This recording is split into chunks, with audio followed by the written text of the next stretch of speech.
Welcome in, everybody. Ben and Woods, 97.3 The Fan. I've been like a caged tiger, man, for over a week now, waiting for the first guttural yell of 2026 because, well, they hadn't really deserved one yet. You don't guttural yell for salvaging a series. And they actually won a series and salvaged our hearts and our pride. I think by taking 2 or 3 from the Boston Red Sox, who are firmly implanted in the torture chamber right now. They are losing their minds. They've got a guy in their fan base. We're Ben and Woods, by the way. It's 97.3 The Fan. They got a guy in their fan base. He goes by the name of Hogdale. And I think he works for Barstool now. But he's the bigger guy, and he sits in his basement, and literally in his basement, and he just comments on the games. He live streams the games. And homeboy, he lost his mind over the weekend. Padres took it to him, and it was awesome. I loved it. It was so great. Congrats to the fellas. Let's keep this thing rolling because I was so excited to come into work today. I didn't have to, you didn't have to worry about it, man. It was nice, and the way that they won those games, we will break them all down today. I'm so excited to do so. I'm Woodsy, by the way. That's Paul Reindl. He's our executive producer. Good morning, Paulie. Hey, how are you? Doing great, buddy. Want to get to your weekend here in a moment. Benjamin Higgins, your friendly neighborhood sports anchor, joins as well. Benjamin, how are you, sir? I'm good. Did everybody have a good Easter Sunday yesterday? Beautiful, man. Just a beautiful, beautiful day with the family at my in-laws' farm ranch thing. It was great. Food was outstanding. The kids we hit Easter eggs, and they found the Easter eggs, and it was great. We had such a good time. I was super tired all day yesterday, but we made it, got home, got plenty of time to chill. The kids are back in school. Ah, finally. Spring break. The never-ending spring break has ended. The endless summer is over until summer starts in like 6 weeks. But yeah, we're back in the full grind of life, which is where we thrive. My family thrives on I've got 4 Little League games this week. We've got the SDFC game on Saturday that we're all going to. Hannah's got 2 new listings or something. She's got open houses like crazy. She's kicking ass. The kids are back in school. And I'm like, yes, this. Not with, idle hands or idle time. What is that saying? Idle hands or the idle devil's hands are the devil's plaything. Yeah, that's us. Our whole family. So I need the chaos. So we've got the chaos is back, thank God. So I'm excited about this week. Paulie, how was your Easter? Pretty good. Just kind of chilled all weekend. Kind of magical, wasn't it? No, it was great. We had a phenomenal Easter. We welcomed our new family member, Maisie, yesterday. We have been looking to adopt this dog for a few weeks now. Yep. And she's had a really rough past and had to get nursed back to health, really up to 100%. And we got to meet her on Saturday, and we still were thinking we were probably about a week away before we were going to bring her home. Which is awful, by the way. It's like going to look at a new car, and they're like, you want to come pick it up next Saturday? Actually, I thought maybe I could drive it home today. If that's cool. No. We're going to need you coming in next final Saturday. code on it. Give it to you. We got to get it all ready ready for you. You're like, I'm ready for it right now. I'll take it right now. And I even told the foster parents, we were over at their house meeting the dog on Saturday night, and I was like, gotta tell you, it's going to be really hard to get in the car and leave without her right now. Right. We're kind of ready to just get this going. Diarrhea and all, by the way. She had a severe diarrhea, little GI issue, and they're like, look, we pride ourselves. The company that we use was Labs and More. They're phenomenal. And they're like, hey, we kind of pride ourselves on giving you a dog that's not crapping its brains out on day one. And we're like, yeah, we totally get it. We can handle it. We're good. We got it. Our dog at home right now has a stomach issue. She's fine. We're going to be okay. Our house is actually covered in feces. Yes. We are absolutely fine. We couldn't care less. And so we ended up going back the next morning, and we picked her up. We took her home. Which was yesterday. Yep. So 10 a.m. we went and got her, brought her home, had her everything just all set up for her. Did you call them? You're like, you know what? We got it. We'll just do it. We're just going to come get her. And they're like, we pretty much had that conversation. We're just like, she was like, look, the foster mom was like, look, honestly, her stomach's been pretty good the last 24 hours. I think it's kind of reset. She's been on chicken and rice for meals, and She's doing pretty good. I'm like, yeah, we're good. Say no more. Like, I want this dog in my house like as soon as possible. So it was awesome. They went and got us. Yeah, my wife's in the chat. We couldn't go to the adoption event. So this dog they do Saturday events like from like 10 to noon or something. And you can just show up, see a dog, sign up, take the dog home with you that day. Sure. And she was set to go to a Saturday event. And we had our eyes on this dog for a couple of weeks at that point. Yeah.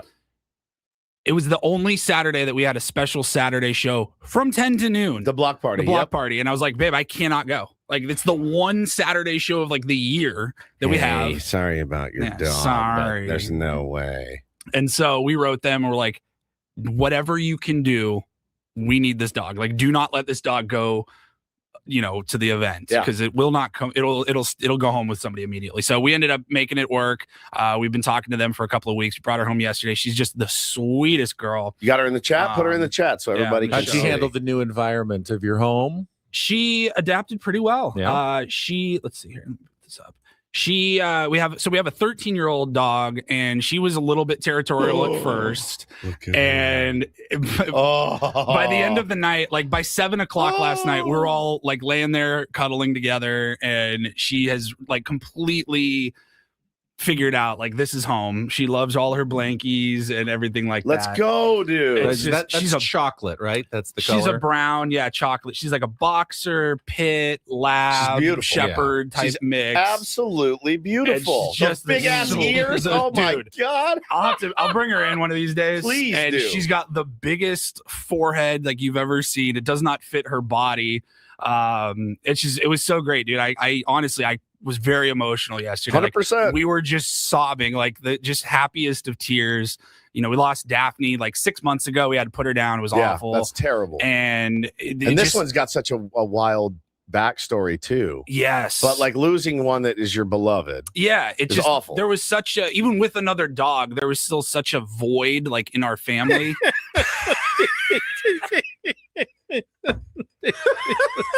Ben, why is that funny?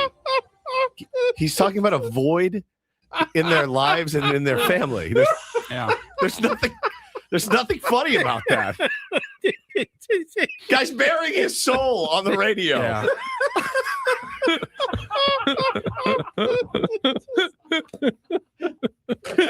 Oh, no. So my dog died. And we've just been like in a state of depression and feeling like something has been missing. And we filled that void yesterday. And her story, she's about 2 years old, Maisie, and she was rescued out of Riverside. And they found her on the streets, I guess. And she was like, you could see every single rib and every bone in her body. Oh my God. They posted on their Instagram, the adoption service, Labs and More. They posted her like back in middle of February. And we were like, oh my God. And they were basically saying, hey, we have this dog. She needs a lot of care. Like $6,000 or $7,000 worth of surgeries. She had swallowed a corn cob out on the streets or wherever, and it had caused a blockage in her stomach because it's a corn cob. And it's a huge corn cob. Yeah. And so they estimate I don't even know how that's possible. I don't either. These dogs are insane, dude. And they estimated that she probably didn't eat for 3 to 4 weeks. Oh my God. And they found her. She was about 30 pounds. She's probably a 60 to 70 pound dog at full weight. And they said, they basically put it out there on their public Instagram and said, we need help. This dog, most people would just say, this dog's not going to make it. We're going to put her down. And we're going to give this dog a chance. And so because of all that, her story, we love, rescues and second chances at life and all of that. Her name was Rebel on the adoption forms. And given the corn cob and everything, we felt Maisie. Maisie. Get it? Maisie. See, that's a funny thing to laugh at. That you can laugh at. That's good. It's clever. Maisie. She is a beaut.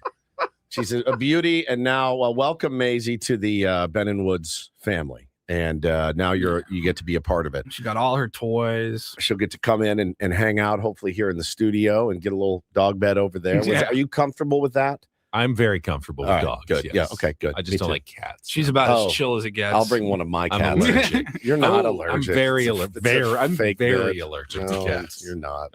You're not. You're not. So yeah, great Easter. That's a great Easter. It worked out like we didn't even really think about it until Saturday night. We got home from, Petco and Home Goods and getting all the stuff ready. And we're sitting there and I go, oh, it's going to be Easter Sunday tomorrow. Like, we'll always know Easter 2026. Yeah, that's right. It's a very easy gotcha date. That's right. Yeah, man, it's such a beautiful thing. Kudos to you guys for, not just going and getting, oh, this is the prettiest, newest, easiest one to get, the one that actually needed a home. And you can tell in her face, that little video on the couch, she's very, very happy to be home with you guys. It's very touching. It did not take long. And, she had been from two foster homes after all the medical stuff. And it's just like, hey, we're just going to take it easy, let you know you're not going anywhere else now in a week or anything like that. Yeah. This is home now. That's awesome, dude. She's been good. The best. It's the best. And now Eric says, you sure you want another kid? Maybe get a dog instead. There's a better than 50% chance that both end up happening at some point in the next, hopefully. I mean, I would hope. It doesn't feel like if the kid thing doesn't work out, I don't think a dog is going to be the consolation backup prize. Plan. Right. It's not the same thing. But I do, listen, just in full transparency, the kids, Taylor seems very excited about the potential. Bo does not. Bo has a lot of Ben in him, where he's like, "Why did you guys do this? We were happy. Everyone was happy. I've already come to grips. I've with come the to second grips one. with the second one, and now again, So in that instance, you could see maybe a 2-for-1 type situation where the old. Well, listen, don't worry about this because now you have this, and something I've thought about.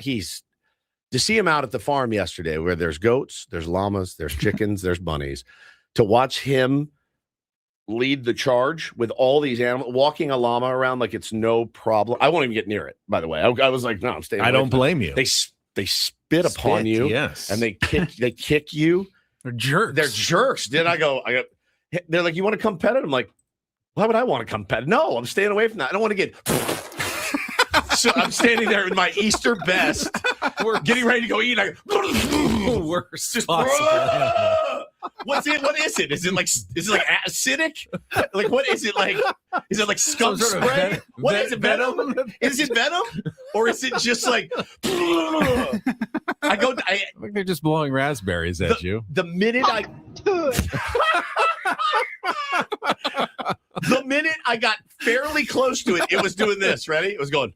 And I'm like, any second he's just gonna go, and I'm gonna be walking up. Hi everybody, happy Easter! Just covered in llama spittle. Did you name the llamas? Yeah, it's Callie and something else. I don't remember. But the goats are there. But to watch him, especially with the animals, you're like, oh.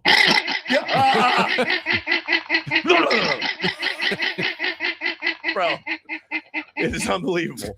It is they're unbelievably scary. And the way they walk with their big ass long necks and like just creepy. I'm like, why did you guys do this? no desire to ever get close to any of those things. Gosh. But no, to watch him with animals is really special. So I think, we got 3 cats right now, like 3 cats, 2 kids, a dog is so much. And then you add another child to the mix. But it's like, what did I just say? You can't say that you thrive in chaos and not make it even more chaotic. So that's where we were. We had a great time. It was an awesome day.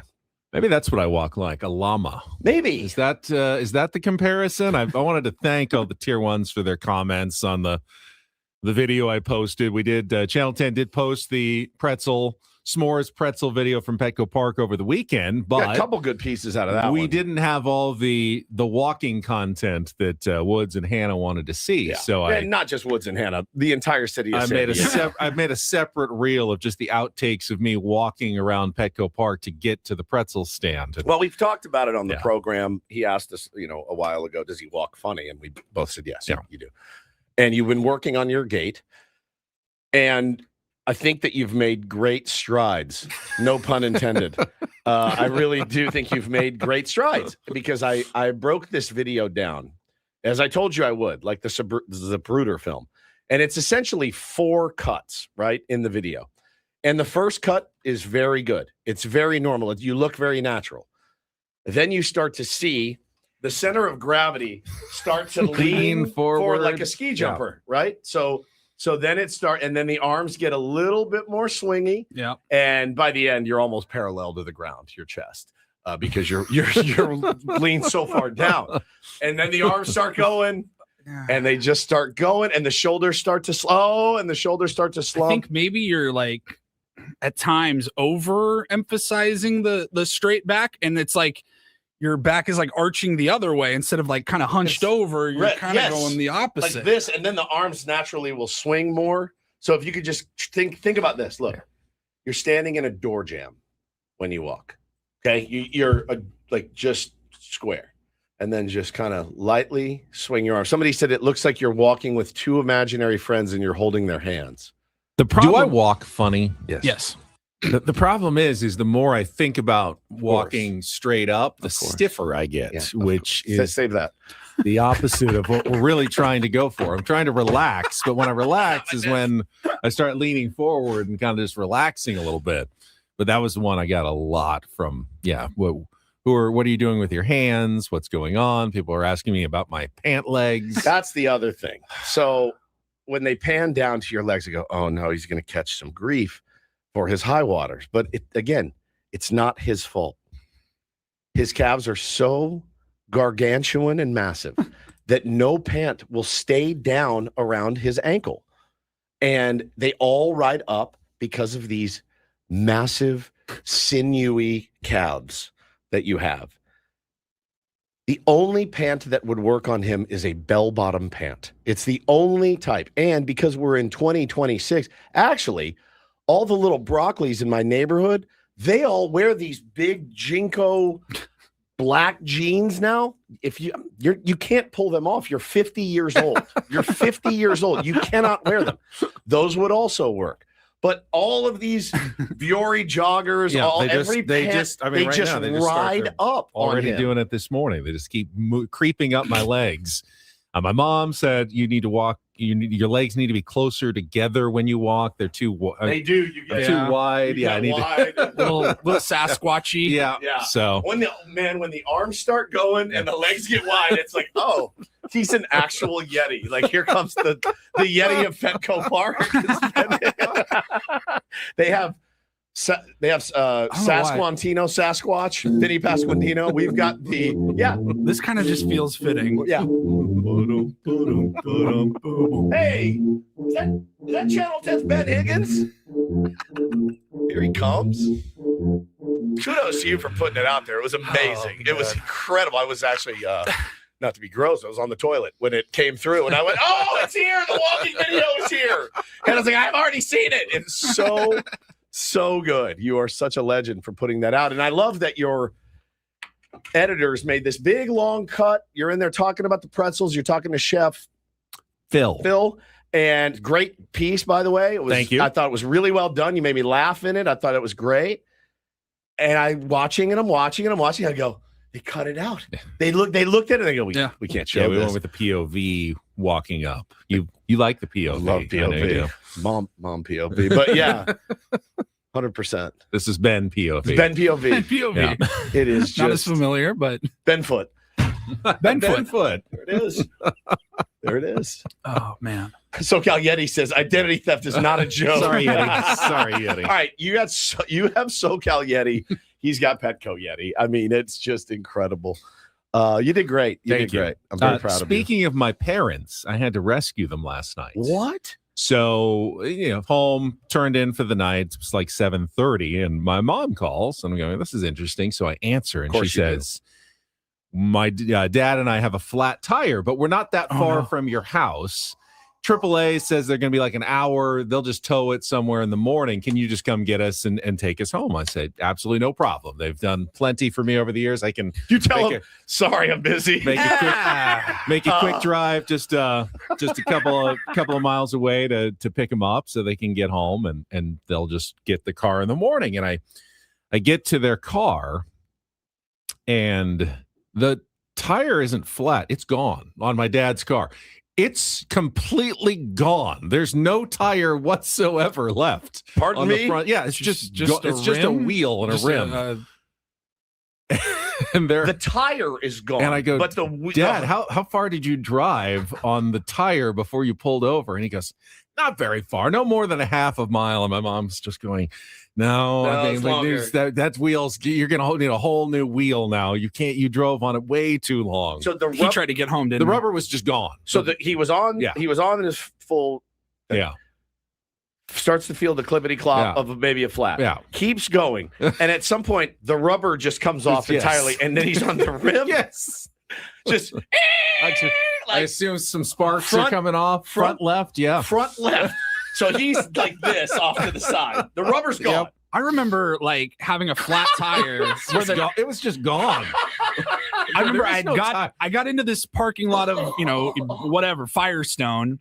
And they're like, all right, yeah, you can just pull it into Bay 2 or whatever. We're ready for you right now. And even going like the 15 feet, and I still had the tire. It was just so flat that you could feel the wheel. Yes. And it was like, clunk, clunk, clunk, clunk. Like every wheel spin was just like, clunk. I'm like, how could your dad possibly? You're like, I can don't you know. just please lift it and I tow was it? thinking, they Like, just need one of those little tiny patches. Yeah, just yeah, a little yeah. like, no, that's not going to work on this one. Oh man, he tried to get home. He tried. Yeah, he wanted to thought get he home. They could were get close and they wanted to get home. home. That's I think. 100% what happened. You know, he's like, because I think I know about where they are. Were they like by the intersection? Yeah, close to there, like Exxon and like all that. not kind of on Encinitas Boulevard between the freeway and their house. So they were Okay, so they're Yeah. heading down. Yeah. Oh my God. getting close. He thought if we can just get home, I'll just we go can slow. call them there. Yeah, they can just come to And our then I'm house. already home and I can get ready for bed and all that. And they'll take care of it. If we call them now, we have to sit here with the And car wait. for an hour. And yeah, I know exactly what he was thinking. So you did it. You Yeah. went and picked him up, and then would you take him home? Yeah, I just took him home. Oh, okay. And they're Okay. gonna find the car somewhere this morning, I think. But Or not, whatever. Or not. Like, it's just, you get to the point, you're like, whatever. Oh, it's so good. That's so good. Well, let's get after it, boys. We got some interesting games to talk about. Finally. we Got some do. good games We'll to set the talk menu about. for Finally. the I wasn't Monday feeling edition great of after Ben and Woods. Friday's game. I wasn't feeling great after Friday's game either, Paul. Some good baseball talk, some not as good soccer talk. We got some guests to set the menu. We will get to that coming up next. Good morning, Tier 1s. Thank you for joining us. Let's have a really good week here with Ben and Woods and Paul on San Diego's #1 sports station, 97.3 The Fan.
He just here. I'll show you a little. Just a little. Please don't. Just a little bit. What hurts on you? Nothing at all. A little bit. Not that now. So let's say whatever you're about to touch is the only thing. Let's say It's gonna hurt. Right? All right, yeah. Okay. Pretend your knee hurts. Pretend your knee. It's going to in a second. Right here. Oh, that is not pleasant. Hey, player, this is all yours. This room with this view. This speakeasy with this cocktail. Hey, could you make that too? The spa with this. Ah. And this pool on this roof. This is all for you. The all-new Hamul Casino Resort, now open.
It's brought to you by David P. Shapiro, criminal defense attorneys, helping good people regain control of their future when charged with a crime since 2010.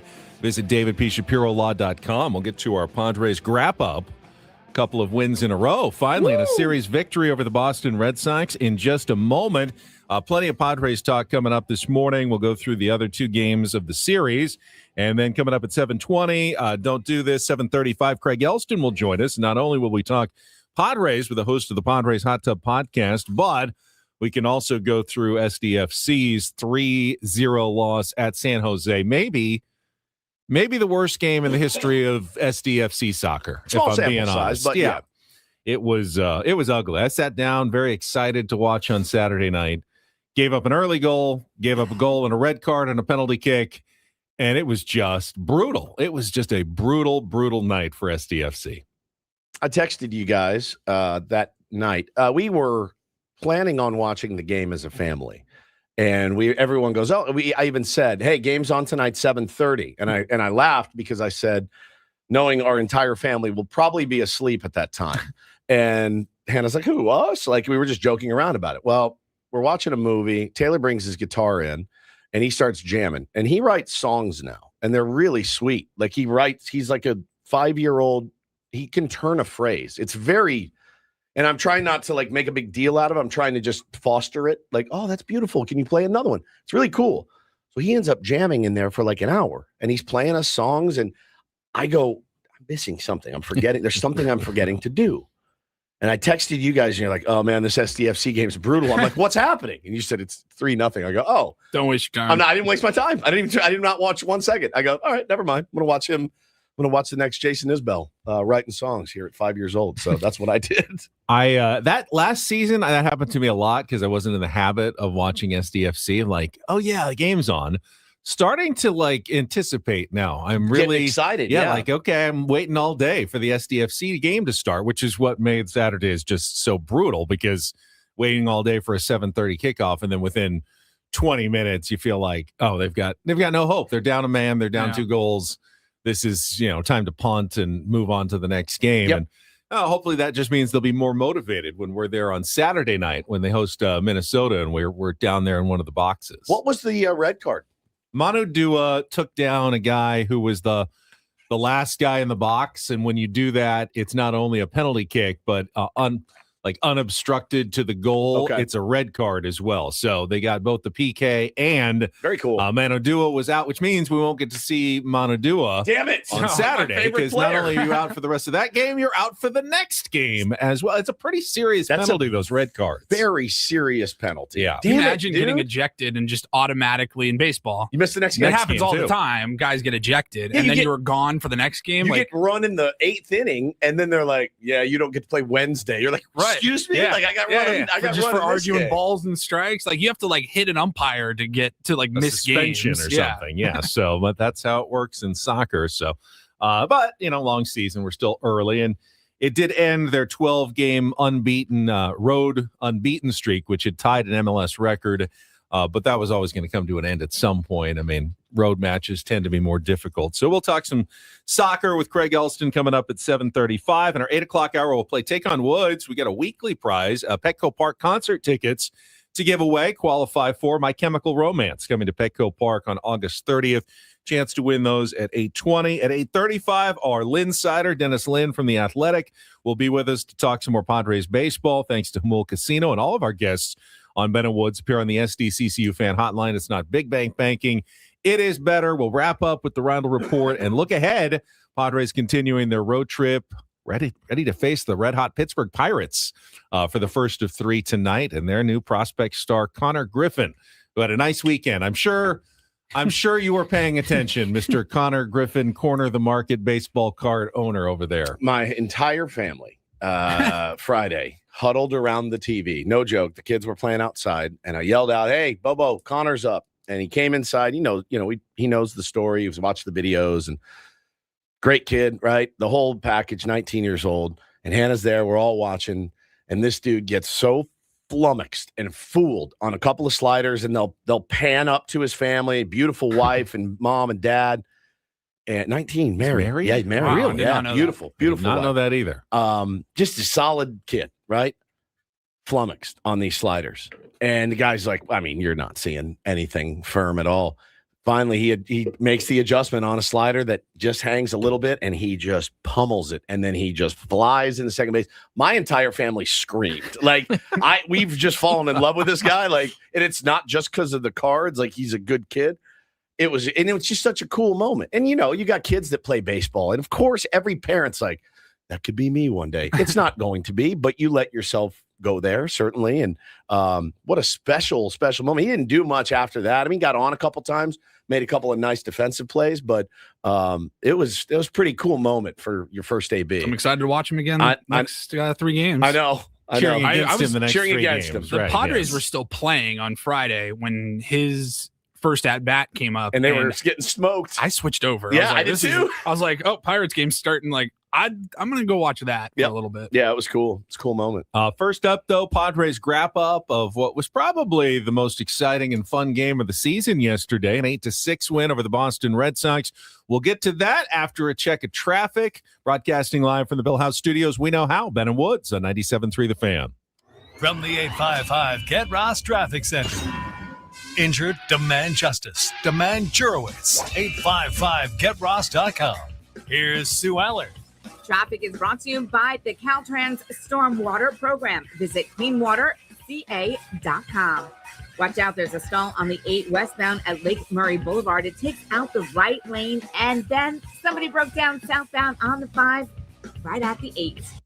Welcome to Trash Talk. Our guest, Chip Bag. What's up, Chip? Been on the road a lot. That's not where you belong. Right, because then litter gets in our waterways. Let's change this. Put me in the bin. That is where I belong. Visit cleanwaterca.com. From the Caltrans Stormwater Program. I love winning, man. I love winning. You hear what I'm saying? It's like better than losing. Are you ready? How did things play out in yesterday's game? I liked last night's game. It's time for the Padres wrap-up with Ben and Woods. You guys are the voice of San Diego. Brought to you by Hamul Casino Resort. Hey, player, the rooftop pool's open. Day passes are available, and the spa is calling your name. Hamul Casino Resort, the player's place. Couple of guys in scoring position now for the left-hand hitting Duran. He swings at the first pitch, rips it fair up the right field line. That'll get the runs off. Narvaez has scored. Anthony's on his way. Duran into second base. Tatis is thrown not in time. It's a 2-run double. And the Red Sox with the first 2 runs of the day. Here's the payoff pitch. And Abreu rips it in the air up the right field line. That's a fair ball. Gonna bounce up against the wall in the right field corner. Kicks away from Tatis. Duran has scored. Abreu's on his way to third. He will stand there with an RBI triple. And the Red Sox lead it 3-0. 0-1 pitch in the air up the right field line. That is a fair ball in the corner again. Abreu comes in to score. Yoshida into second, the third extra base hit this inning, and it's 4-0 Red Sox. Jackson rips it on a line into right center field. That's down to the base hit. Fernando kind of waited to see. Now on his way home, he'll come in to score. It's an RBI single for Jackson Merrill. Padres are on the board. It's 4-1. First pitch on the way. Castellanos swings, hits it on a rope into left field. That's down to the base hit. Merrill has scored. Machado's on his way. A 2-run single for Castellanos and a 1-run game here in the fourth. And Manny swings, hits it in the air, deep to left field towards the Monster. Yoshida's back. This one gonna go. Manny Machado, a 3-run home run over the Green Monster in left field. And the Padres go ahead for the first time today. It's 6-4. 1-0 the pitch. Yoshida hits it hard and fair up the right field line. That'll kick around. Contreras has scored. Abreu's on his way. Yoshida into second. It's a 2-run double to tie it. 6-6 here in the 7th. 2-2 pitch. Merrill swings, sends it in the air to left center field. Rafael and Duran both going back. This one is up. This one gonna go. Jackson Merrill over the Monster. Go ahead home run in the top of the 8th inning, and the Padres lead again. It's 7-6. Fernando swings, sends it in the air deep to right field. Abreu's backing up, still going back. And right at the edge of the warning track, he'll make the catch. Landy deep to get Sheets home, a sacrifice fly, and the Padre lead is now 8-6. Now the 2-2 to Contreras, swung on and missed, strike 3, and for the second consecutive day, Mason Miller strikes out this side to end the game, his 4th save of the year, and for the first time this season, the Padres have won a series as the Bats came alive in a big way at Fenway, 8-6 over the Red Sox here this afternoon. Just to see, Jackson, I think, was 3 for 5, Manny 2 for 4, Bogart's 3 for 3. We get those 3 guys moving the baseball the way they did today. We're going to score a few runs. Good to see the Padres bounce back from a rough start to that game. Very rough. You had not only, obviously, Walker Buehler giving up the 4 runs in the 3rd inning, but Early on, you had a couple of runners thrown out at second base, and Duhar and Bogarts. You know, those are the ones, too, where I want to hate on them. I do. It's a cold day. It's a wet day. I'm not – make a play. And they did. I have zero problem with Bogarts going for it. Right. That took like the perfect lucky carom, the Correct. perfect play off the carom, and the perfect throw to get him by an inch at second base. And Duhar kind of hesitated, and there's so little foul ground there at Fenway. You kind of have to read that I'm not going to make it. He was out by so far. He was. That one I wasn't as happy about, but I had no problem with Xander. One. Yeah, I'm especially with trying you. to get into scoring position with a couple outs. That was not a huge deal. Again, cold, wet, rainy. Like, just make them make a play. They did. Okay, fine. And I know it looks bad because you're already chasing it a little bit. But listen, man, that's going to happen. I'd rather have my guys trying to do something sometimes. For the second straight outing, Walker Buehler, very similar, gets through the first couple of innings. All right, you go, okay, maybe Walker Buehler's, and then walks the first two guys in the bottom of the third inning. And, brutal. I mean, most major league pitchers can't afford to walk guys. I think Walker Buehler at this point is very much like you have no margin for error. You're walking two guys. It's a recipe for disaster. Yeah, you are begging for a big inning. You're just begging for it. And, it's right there in his name, guys. His name is Walker. So I don't know what we were thinking. But I don't know what you do in this scenario, Ben. I really don't, because, if starting pitchers were supposed to go one time through the order, he would be elite. He'd be an elite starting pitcher hanging zeros out there. But you just, that kind of stuff can't happen. So I don't know what the plan is moving forward. I'm a little bit feeling a little bit better. We talked to AJ on Friday about, the reinforcements that are there. But if those reinforcements falter, do you have reinforcements for the reinforcements? Well, you've got Griffin Canning had a rehab start over the weekend. He's looking decent. Matt Waldron continues to look good. Plus, and my dad suggested this yesterday when I was talking to him, why not? Kyle Hart was a starter last year. He's throwing much better this year, and the Padres don't have a left-hander in the rotation right now. So could you stretch? He's already throwing 2 to 3 most times out. Yeah. How long would it take to stretch him back out to be a starter? Problem with that is I'm going to Kyle Hart now if Adrian Morejon is down instead of Wandy Peralta, right? Wandy Peralta has not been great and, gave up a bunch of knocks this weekend, a bunch of runs this weekend. In the WBC and in spring. I thought he was going to have a good year. I did too. He looked electric. Which he might He still might. He still might. I just think the lower leverage situation, like he did with Estrada, right? Estrada came in high leverage early, walked the moon, and he kind of banished him down the trough a little bit. And now he's worked his way back up. The same thing can be done for Wandy, but if I need a lefty and Adrian Morejon's down, I'm going to Kyle Hart. I got as much confidence in Kyle Hart as I do in anybody right now. So, listen, obviously Craig Stammen's not a moron. If Adrian Morejon was available yesterday, Adrian Morejon would have pitched in that spot. He threw 29 pitches the day before. I'm 99.99% sure they said, we're not using you today. We're just not. And that's the right decision early in the season. That's the right decision this early in the season. So in that case, then Wandy was the right choice. Just against a lefty, poor two lefties in a row. Yep. You just have to execute. I mean, there was no one else they could have gone to in that situation that would have made sense other than Wandy Peralta. That's on Wandy. That's not on Craig Stammen. 100%. You're only as good. Your moves are only as good as your players out there executing or not executing. So, but again, you keep putting Wandy in these situations. Two of the last 3 days, he's let you down. Wandy's got to go down further down the trough. He just does. This series against Pittsburgh, he's got to be first guy out of the pen in the fifth. You know what I mean? Not the hey man, game's teetering on the brink here. Let's go to Wandy to get a tough lefty out. You could go with Bradley Rodriguez, who is handling lefties well. You can go with a lot of guys. Mason Miller, doesn't matter. You could hit from both sides of the plate at the same time, and Mason Miller's still going to get you. So you do have good options down there. Marinaccio's been fine. Like, I don't think your dad's idea is a bad one. But I do think it's going to take away from a guy that's already is being successful in this role. Then you switch his role up on him. So the Padres down 4-0, and considering they had only scored 3 or less runs in 7 of their 8 previous games, you weren't feeling all that great about their chances of coming from behind with a 4-run deficit. Then right away, top of the 4th inning, Tatis double, Merrill RBI single.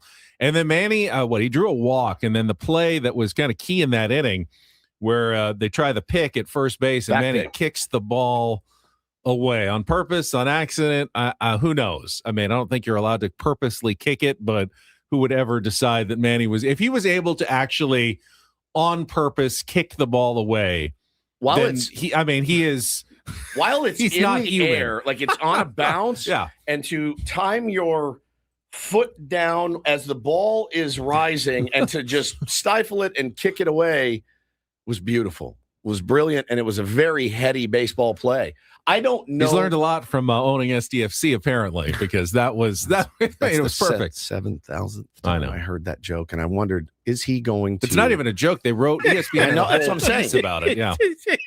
Is he going to walk to the peach tree this morning and go, I don't want one of those good ones up there. I'm going to grab one of this low right hanging, here. the lowest. Lowest. So sometimes it just needs to be said. People were so mad. Red Sox fans were so mad about that. So mad. It's funny. Or were they hoping that he would be called out for some sort of interference? Or something? No, it's not going to happen. But it was so. He's a very. We've said it before. He's a very savvy baseball player. He has a very, very high baseball IQ. They were doing on MLB Network. They were breaking it down, and I think it was Matty V and Yonder, who's his brother-in-law, and Yonder's like, I don't know what to tell you. Like, I think it was awesome. Like, what am I going to say? Thought it was great. But that inning, and because he hasn't had a lot of opportunities to see Nick Castellanos then come through with the 2-run double down the line, overshadowed by a little bit. Merrill and Manny yesterday was the big play, the incredible. Paulie was saying that earlier. Like people aren't talking enough about that Castellanos hit. You don't get back in the game there, 100%. You just don't feel like. I just think it got overshadowed. It really did. Manny had a huge bomb. Jackson had a huge bomb. Like that's what you remember. But it all started with that knock. Cassie's knock to get him within 4-3 was spectacular. Yeah. So good to see him going a little bit. And hey, look what happens when you give the guy a start finally. I don't know what he's going to do this week. I mean, you're facing a slew of tough righties the next 3 games in Pittsburgh. So Cassie may be relegated to pinch hit duty. But obviously great to see Manny not miss one. Yeah, which wasn't even one of the most obvious pitches to hit that he's gotten this year. That was off the plate inside. He seemed like he knew what was coming potentially and was able to turn on it for the 3-run home run, go-ahead home run off Weissert, and then really good middle relief from both Kyle Hart and Bradley Rodriguez. Beautiful. Neither of whom get the win, though, because Wandy actually – that's why pitcher wins don't mean anything. Wandy came in, did nothing, and he gets the win because he blew the lead, and then Jackson Merrill puts them right back ahead. Yeah. 3 for 5, 3 runs scored, 2 RBI, and the go-ahead game-winning solo home run in the top of the 8th. Just such a – he loves playing there at Fenway. Yeah. I mean, they showed the highlight many times of his first visit 2 years ago when he hit the home run to his mom out in center field. But he was a Red Sox fan growing up, even though he grew up in the Baltimore area, and seems to just love and relish going to Fenway Park. I love relish as well. So I thought it was beautiful. It was a beautiful, beautiful game. My favorite win of the year by far. You're down 4-0, and you get that feeling of just hopelessness immediately. You're like, I cannot believe this is happening again. And the way that they battled back was outstanding. And I want to credit both things that happened in the 9th inning. It didn't turn out to be necessary. Estrada got the win, by the way. Oh, Estrada got the win. They didn't dub. give it to Juan. I thought Wandy got the win. No. Estrada. I guess they did. Got the dub. All right. Good. Then there's justice in the world. Okay. Fair enough. I thought the 9th inning, even though they didn't need the insurance run, really nice at bat by Fernando Tatis Jr. to get the sac fly. You could see that's what he was trying to do. Yep. Beautiful. And just perfect, smart baseball right there by Tatis. And it was one of those instances where the armchair manager, me, was like, what are you doing, dude? When you could have pinch hit Gavin Sheets for somebody, some righty, I can't even remember, Andujar, and he in the 7th or whatever, and he didn't. I'm like, what are we doing? It's a simple swap, DH for DH. Gavin comes in, he faces the righty. What are we doing? And he leaves Andujar in. Okay, no big deal. Well, then he pinch hits him for Mean, I believe, or Campy, one of the two. And he pinch hits him. Gavin hits that double and ends up coming around to score the go-ahead run. And I go, hey, man, armchair manager, just shut up. I'm talking to myself. Just let the game play out a little bit, you idiot. Because I'm getting my panties in a bunch over not using his bench in the 7th. Instead, he used it in the 8th or the 9th and got a run. So yeah, he pinch hit for Campy. So yeah, it made perfect sense to me in the moment. And of course, Gavin came through and delivered. Toddy drives him in. Beautiful, beautiful, beautiful insurance run. But what do you need an insurance run for when you have the Reaper? Look, I love Leo Dallas DeVries. I love him. How many times, though, have you traded a really good player for a guy you got back and he was average to middling? Leo could be the next great. He could be the next Alex Rodriguez. He could be the next Francisco Lindor. He very well may be. At least we got something back in return that is like as a sure thing as anything I've ever seen in the game of baseball ever. Mariano Rivera style, right? Like this is a sure thing when this guy comes in.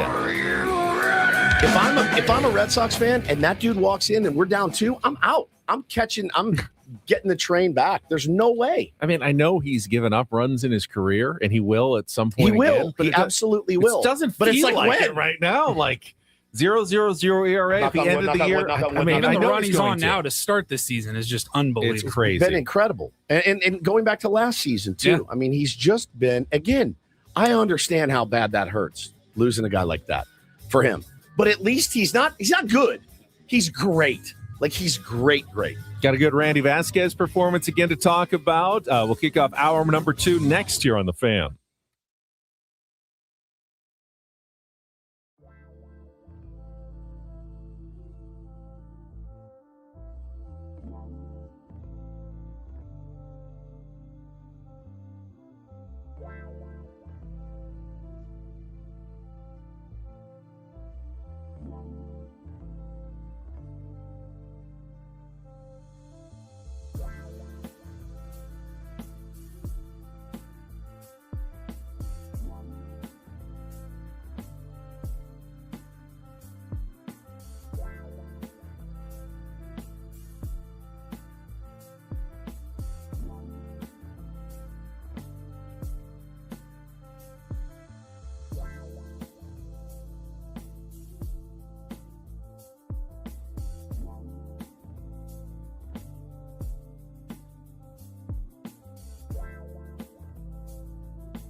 Padres fans, has the panic subsided just a touch? I don't think so. Not yet? I don't think so. No, I don't think it has. Really? I don't think it has. Well, before we jump into a little bit on Saturday's game, let's look at the 9-game start now. Well, quickly, who's on the bump today?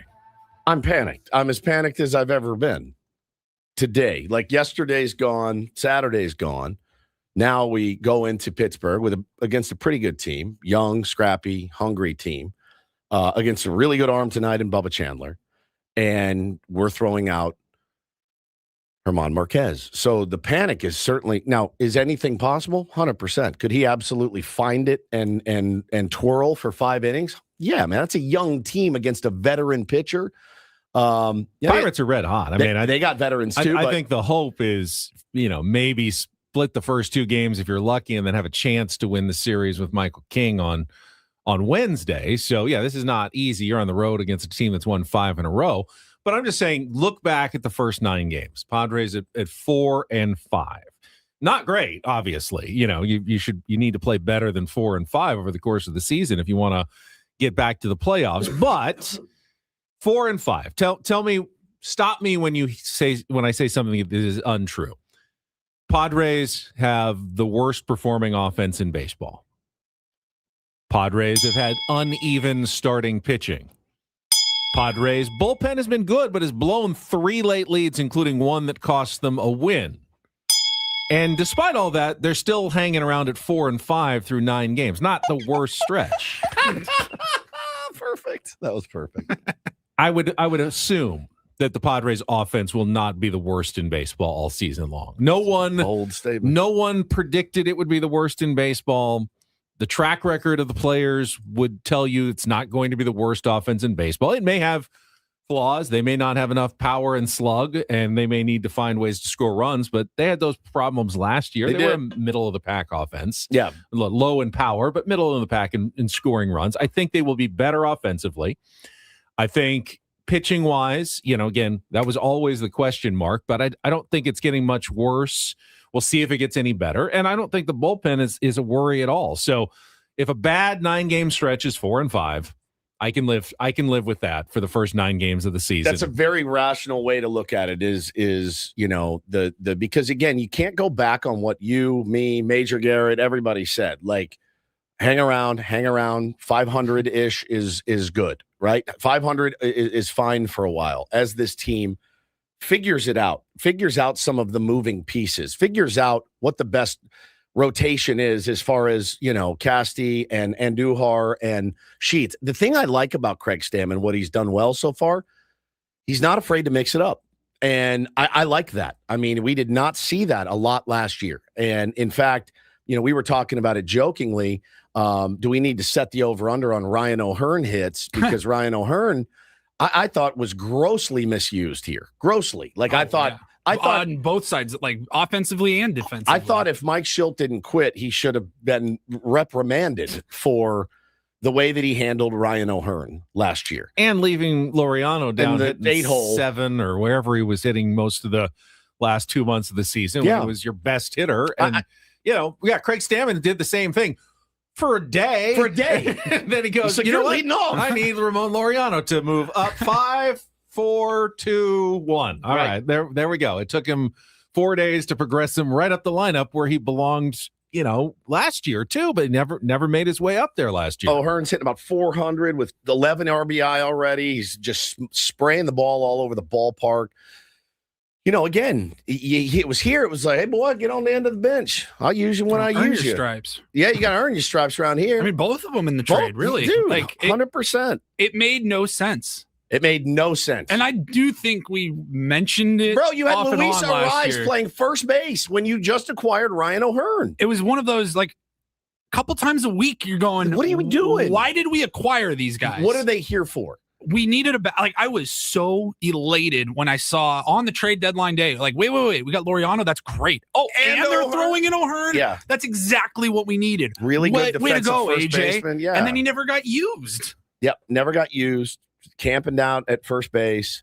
And it just didn't make any sense. And the Pirates are like, no, we're going to use this guy. And he's lighting it up. So, I like that Craig is mixing it up. I like that he got Bryce. I don't like getting Bryce Johnson a start at the expense of Jackson Merrill or Ramon Laureano, but he did it twice, and I think we won both games, right? Like, I didn't like it when I saw it, but I think they're 2-0 when Bryce Johnson starts out in the outfield. Ridiculous record in games Bryce Johnson appears in. Insane. I think it's more coincidence than anything, but they do have a ridiculously good record in games that he appears in. That's exactly right. But what my overarching point is, he's not afraid to mix it up. He does want to get everybody involved right now, and I think that's inherently a good thing. Listen, man, if we play better against the crap Giants, we're not having any of these conversations. That's it. You had a couple of really bad games against a not great team, and you got dominated by Landon Raup, who hasn't done anything since. And Logan Webb is actually really good. He pitched his balls off yesterday. So, yeah, man, you had a couple of games against a bad Giants team, and it's not going to be the end of your season, though, and it doesn't mean Craig's a bad manager. It doesn't mean he's a great manager since he won the last 2 games. It doesn't. That's why the overreactions don't make a lot of sense. But I would argue that through 9 games on the 26-man roster, there's only one player who has been better than maybe I thought he was going to be. And it's not Mason Miller, who has been perfect essentially, but I kind of expect that out of Mason Miller. He's been that good. It's Randy Vasquez. Otherwise, offensively, no one's lighting it up. There's been a couple of big hits here and there, but you look at the numbers up and down. I mean, Ramon Laureano's already down to 258, right? Even though he's been your hottest hitter. There's no one outperforming what you'd expect other than really Randy Vasquez. And he pitched again very well on Saturday. Another quality start, 6 innings, 1 run. Only started with multiple, two quality starts for Randy Vasquez and 2 appearances, the only 2 on the roster. 0.75 ERA. I was hopeful that Randy Vasquez might be setting himself up for a good season, but he's come out right away and been the one guy going, I mean, you need to have a good season in baseball. You need a couple of guys to have really good years. Yeah. And no one on the Padres is off to a great start. You can say Kyle Hart, really nice. He has a 5.4 ERA because of that one bad inning Jeremiah Estrada's pitched well 3 times. His ERA is still 7.71 because of the first one.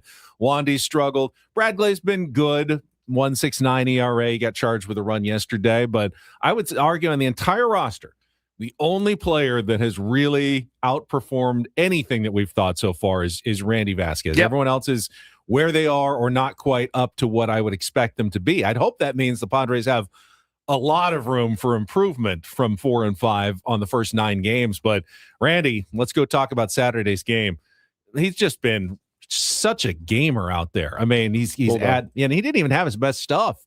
The velocity wasn't quite as high as it was. I mean, it was the cold weather, whatever was going on. Yep. But still battled and gave him a real nice 6 innings. Yeah, I mean, fantastic work. You beg for that. And like I said, his ERA is 0.75 right now after 2 starts. Certainly deserved that win. If the offense could have gotten something going, it's nice to know that when you give him the ball, he's going to keep you in a ball game. And that's exactly what he's done. And then some, the first couple starts for him. He's the one that you're most encouraged about right now. But that's a good feeling when your 3 is your best pitcher.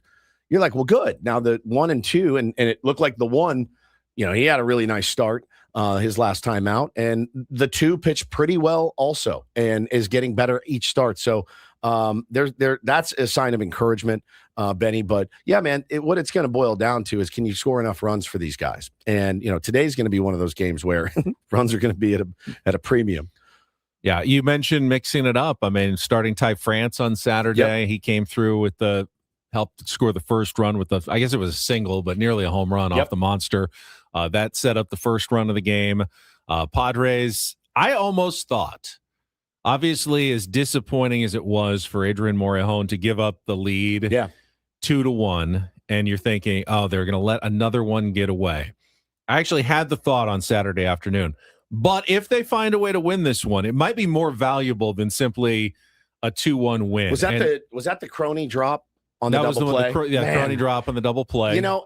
It's or if Adrian Morejon just doesn't touch it, it's an easy 6-3 double play to Xander. Yep. But unfortunately, Adrian's good to field. He throw was a touch low, but he's got Jake's got to get that one and turn the double play. Yeah. But real quick on Jake. he also made one of the nicest plays, maybe of his entire career on Friday. Absolutely incredible. And I didn't want that. I know we got don't do this, and Craig coming. Like I didn't want to just forget about that. It was so.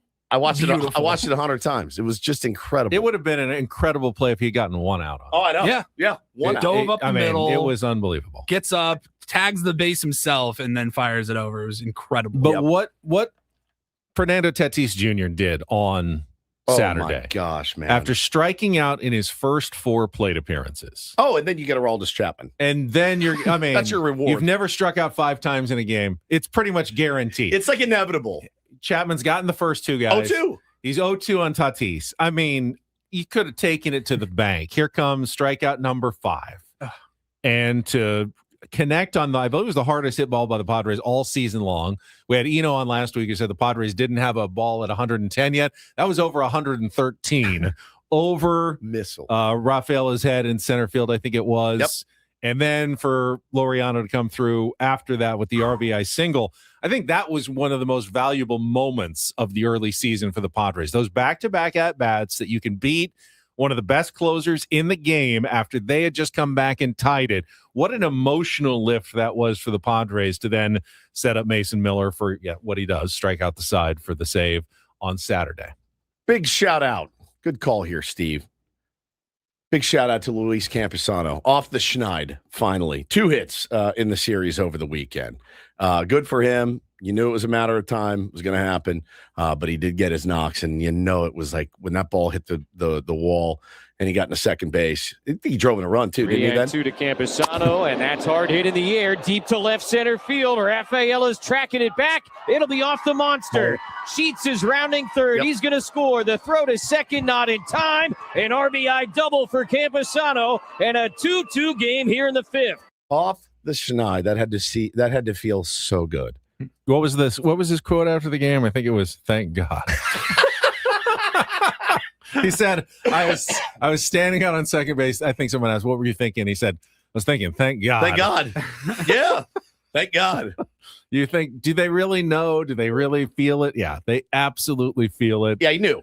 He knew he hadn't gotten a knock in a while. Trust me. And some good ABS challenges again from Campy, who's done a nice job behind the plate so far. I saw that the Padres are one of the top teams in baseball in defensive runs saved from the catching position.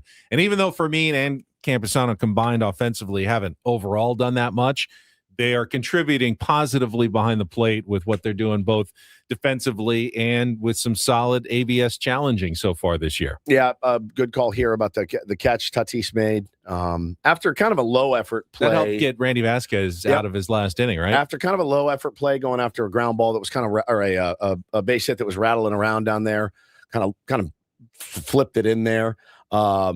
Managed to stay locked in. 0 for 4 with 4 punchies is like the worst day of all time. You're just dying. Is that Fenway Park maybe unfamiliarity with the outfield corner? Because it is like a pinball machine out there. It's pretty nuts out there. But for him to go and make that catch to bail Randy Vasquez out was fantastic. 10%, I think, catch probability on that one. Yeah, that he tracked down and could have ended up saving the game right there. So Padres get the last 2 games of the series, but if we're going to talk about amazing catches, Don't Do This is coming up next, and we will highlight and do this maybe the most impressive defensive game in the history of baseball, at least context-wise. Yeah, I don't know how you can really argue for any other game.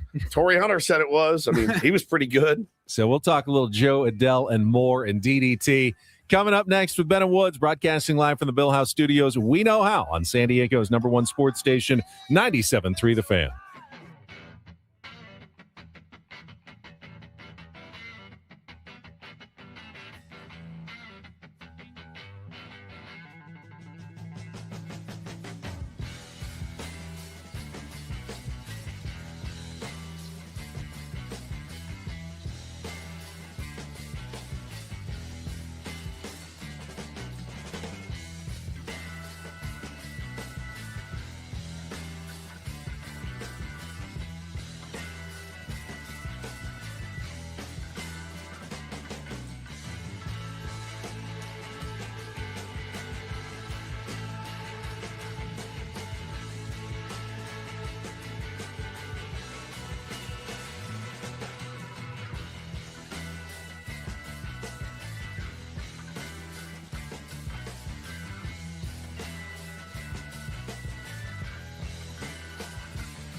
Hey, player, this is all yours.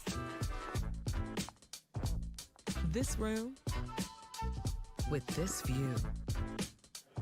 This speakeasy with this cocktail. Hey, could you make that too?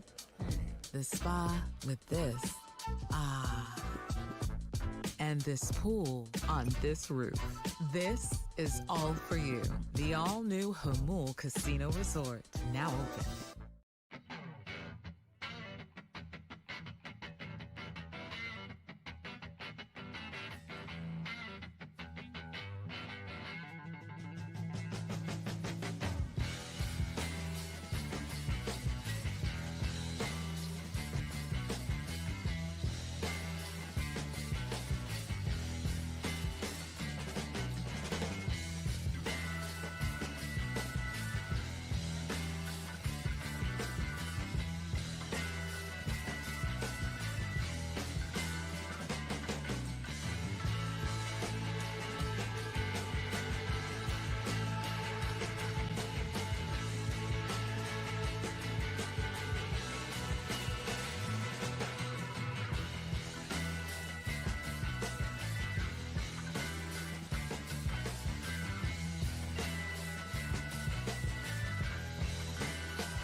Hey, player, this is all yours.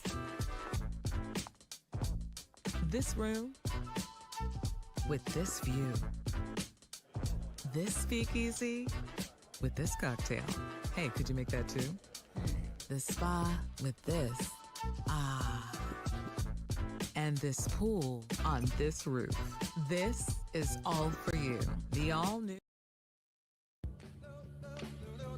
All right, Don't Do This is brought to you by Dixieline Lumber and Home Centers, helping San Diego homeowners and contractors fix it, build it, and enjoy it. I feel bad about this, but since I got the update from my mother, I guess my dad has to take a DDT. Yeah, I mentioned in the open. Yep. Had to go get them after their flat tire or no tire whatsoever was left, and we all kind of guessed. He just wanted to make it home. They were so close. They just wanted to get there, and my mom says, Woodsy was right. I was literally screaming him to pull over. He kept saying, "We can make it." I was so mad. They did not make it. Oh, my God. Of course. They did not make it. They did not make it. He lost the rubber from the rim now, and he's going to have to not only replace his entire rim. Yeah, probably. Right. Wait, what's the wheel? That's the rim, essentially, with no tire. I mean, inside, yeah. The wheel is the non-rubber part, Okay, the non-tire part. Yeah, the metal the part. metal circle. The metal circle. Is the wheel. People that are dumb about cars like us, we call tires and wheels kind of the same thing. Yeah. But there's tire the is the rubber rubber. tire, Got the it. black rubber tire, and then there's the actual wheel. So wheel and rim is this. Okay, The wheel is the part that stays on the car and is attached to the axle. The rivets and everything. It turns Okay. the tire. Obviously. Our buddy Chris, who's watching from Pittsburgh, him and his wife Charisma, says the wheel and the rim is the same. Learn something new every day. At 50, almost 51 Now you can get years custom rims to decorate your wheel, like on the outside. Yes, like, yes. Yeah. Okay, yeah. Right. Would you ever spend money on custom rims? No. God, pointless. I know, for me too, dude. Pointless. All right, let's get to our real DDT story. Go back to Friday and the National Women's College Basketball semifinal between South Carolina and UConn. UConn, who had won like 54 games in a row, but they got bodied by the Gamecocks 62-48. But the DDT came after the game as they were, supposed to be in the handshake line congratulating the winners on going to the finals when Gino Auriemma, the head coach at UConn, starts barking at Don Staley, the coach at South Carolina. Both of these legendary Hall of Fame women's coaches. And it was Both kind of a-holes, though. Yeah, absolutely. Yeah. Neither of them, both of them can be tough to deal with. Yeah. There's no doubt about it. But time and place, you just lost by 14. Your team got thoroughly outplayed by South Carolina. Isn't that why he's the most mad? It's a bad look. Other than just congratulate. Hey, if you're mad, you do the perfunctory quick handshake and you walk on by. You don't stop and scold or someone. even ignore them entirely. Yeah, Yeah, it's when you stop and say something, it looks really and then like a sour when they loss. found out the reasoning why Gino was so mad, it was very corny. It seemed very Ticky-tack, small. yeah. He said that he was waiting pregame for the normal handshake with the coach, and Dawn didn't show up. And he said, I was just standing there for 3 minutes and she never showed up. Fine. Maybe something happened and she had something to get her team ready for. Who cares that she didn't show up before the game for a handshake and you had to wait around for 3 minutes? It was gross. He had the sideline commentary. Was it after the game, right after the loss, or at halftime with Holly Rowe on ESPN? And she's like, "What was going on there with you and Don Staley?" He's like, you should hear what she says. She calls the referees terrible names and she's out of control. And he dropped an S-bomb on TV. I'm like, bro, you're the one that's like losing your mind right now, and you're criticizing others on how they act, and you're dropping curse words on TV in an interview that is live. They got her. Somebody that was sitting behind, they got her going, I'm going to beat his ass. I'm going to beat Gino's ass. I'm going to beat Gino's ass. It's kind of awesome. It was really. And the team that probably was enjoying it all, seeing those two teams distracted, was the UCLA Bruins, who then went yesterday and destroyed South Carolina 79-51. to finish 37-1 and win, and this shocked me, their first ever women's basketball national championship. All those men's basketball titles, all those titles in the Olympic sports that UCLA has had over the years, had never won a women's basketball championship until yesterday. So congratulations to the UCLA Bruins on their title. The funniest thing I saw was the video of him last year when they beat South Carolina, and he's standing there and he's got his arms open like this with his head back, waiting for Dawn to come up and give him a hug and a handshake after he won. After they won, he magnanimous was like, winner, here, not so much as a loser. Come here, come on. I know it hurts. Come on, come on. Let's bring it in for the real thing here. You can get him next year. Yeah, you get me all right. You got a good program. I thought it was really funny, but yeah, it was a little bit heated. Not so fun when the shoe's on the other foot. That's right. He did apologize. He did own it the next day. Yeah, he said. He's like, that's unacceptable. That was terrible. Yep. I mean, look, everybody does dumb stuff. Matt Chapman was the other one we wanted to that's talk right. about. We do have that audio, right? Yes. Matt Chapman has had a really rough week since he told his karma, teammate, man. Karma. Baseball karma, too. It's a real thing. I try to tell my kids that, like my little leaguers, like, hey, man, if a kid on the other team has a really embarrassing at bat, the last thing you should do is go, ha, ha, ha, ha, or like look to your buddy to be like, look at what an idiot he is, because it's coming for you. It will come for you every time. So you just know that it's coming for you. You don't say a word. Matt Chapman, airing out his teammate on the mound. He's had a rough go since. He's had a couple of boots. And then yesterday, his team is down 3 runs. They are in the 9th inning against the Mets. And inexplicably, he does this. The pitch is high. The throw by Torrens, and he's out by a mile. What are you doing running on this cat?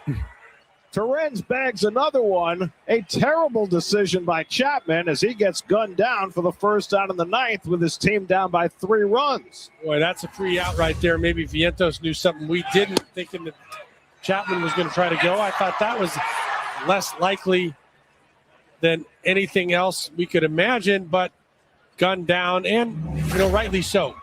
His run means nothing. I mean, that's just craziness. Guys, that's little league material there. Like that is the one of the dumber things you'll see. Devers with 1 out and that's one of the dumber things you'll see on a baseball field is running down 3. If you get another base runner, you get the tying run to the plate. Correct. But getting to second base does you nothing other than like eliminating the force play or the double play. But you have to be 110% sure you're going to make it. They have to be ignoring you fully, like giving you the bag, not holding you on, giving it to you fully. So, it's been rough. It's been rough for the Giants. They're off to a 3-7 start. All right, finally, a little doo-doo this. DD and we mega got the audio. What a game on Saturday night for Joe Adell, right fielder for the Los Angeles Angels. I mean, I don't know that you'll ever see a better defensive game than the one that he turned in. Maybe Fernando one day could do this. He's robbed a lot of home runs, but Joe Adell in a 1-0 win for the Angels. Rob, not 1, not 2, but 3 home runs. And they kept getting better and better. Paul, you have some of the audio? Yeah, all 3 catches here. No balls and 1 strike. And here's a drive out to right from Raleigh. Adell's back near the wall. He leaps, and he caught it! Joe Adell! There's a drive to right. Adell is back. He's at the wall. He leaps up. He got another one. Joe Adell, what a night. Now here's Crawford with a fly ball to right toward the corner. It's Joe Adell again near the foul pole. Leaping up. Did he catch it again? He fell into the crowd. So it's a home run. They called him out. He did it again. Beautiful. Unbelievable. And by the way, 1-0. 1-0. Yeah, against the Mariners. He saved 3 home runs in a 1-0 win. Angels ended up winning that series yesterday with an 8-7 win. On that last one, which is right by the foul pole, he catches it, falls in, stands up, reaches up, and holds it. There's one of the fans took a picture from behind. So cool. It's one of the toughest photos I've ever seen. Iconic now photo of him standing in the first row, holding up his 3rd home run robbery of the game in a 1-0 win. It was absolutely incredible. There was one angle, it looked like from maybe a dugout camera or something. They caught the whole play and they zoomed in on him as he rolls over the fence and he stands up, and you can see the woman that took this photo kind of just very so calmly just pulls her phone out and captures the moment right in front of her face. And I'm going, that's one of the coolest photos ever taken at a baseball game. Pretty sick. And it was taken by a fan sitting in the bleachers. It's almost as if Joe Adell wasn't in the game. He was just a fan. He looks like he's in costume. He's dressed in a costume. You see these guys that wear like Ohtani uniforms. Yeah, he literally looks like he's playing dress-up baseball, but guy. It's just incredible. 3 robberies in one game. 3 robberies in one season is outstanding. You had an outstanding year if you brought back 3 home runs, and nobody more grateful than his pitchers. I mean, just those you heard it. Whack! I mean, those guys pieced those balls and timed it up perfectly. And again, didn't contribute with the bat that night, Benny, at all. But you didn't need to. It's 2-way game, and to bring the heat like that defensively, you won your team at that ball game. It was amazing. I want to hear real quick. Yeah. Somebody asked. Here's the Mariners call for the final catch, the 9th inning. Tonight behind the plate with the challenges. J.P. Crawford into the corner, and Adell. There's no way.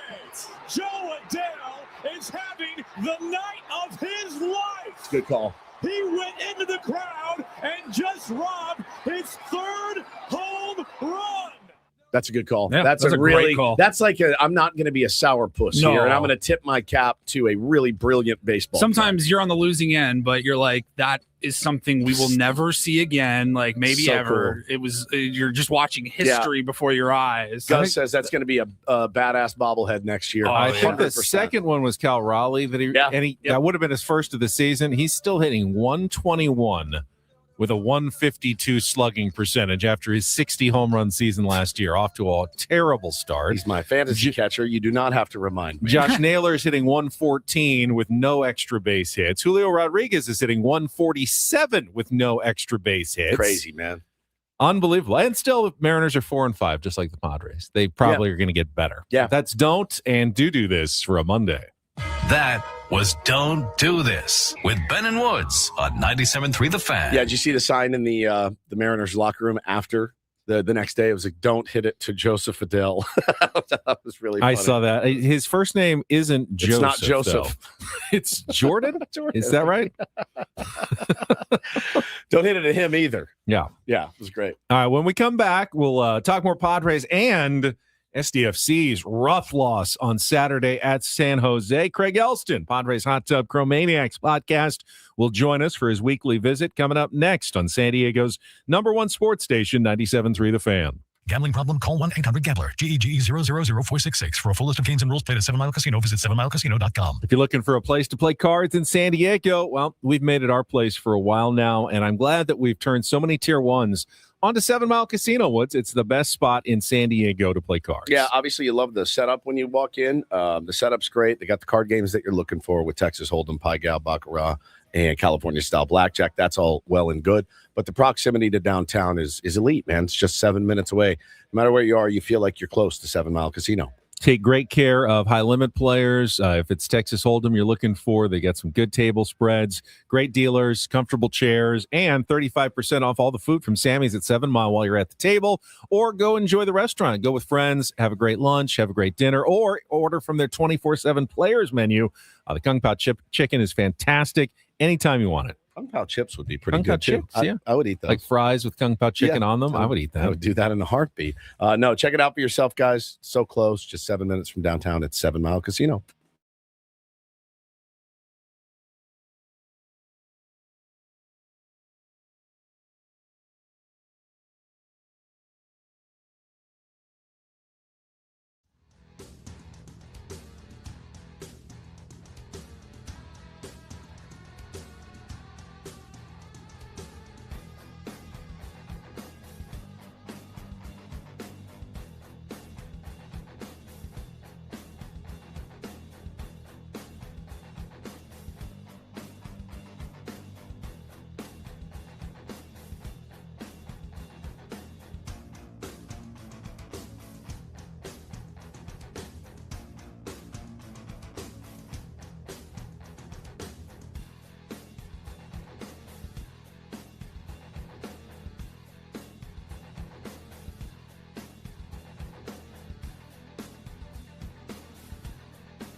He just, here, I'll show you a little. Just a little. Please don't. Just a little bit. What hurts on you? Nothing at all. A little bit. Not that now. So let's say whatever you're about to touch is the only thing. Let's say it's gonna hurt. Right? All right, yeah. Okay. Pretend your knee hurts. Pretend your knee hurts. It's going to in a second. Right here.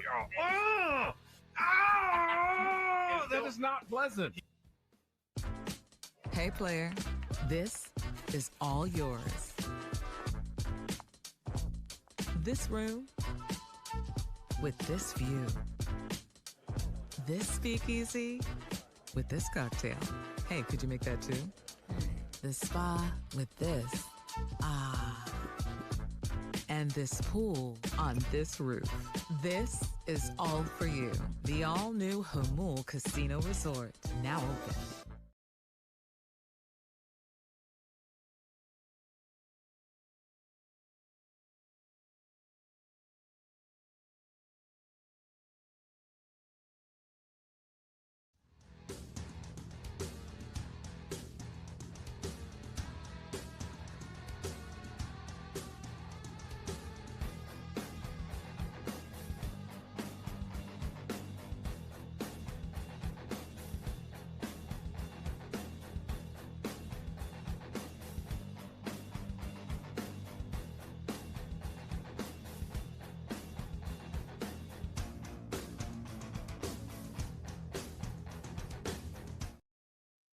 Ben and Woods is brought to you by David P. Shapiro, criminal defense attorneys, helping good people regain control of their future when charged with a crime since 2010. Visit davidpshapirolaw.com.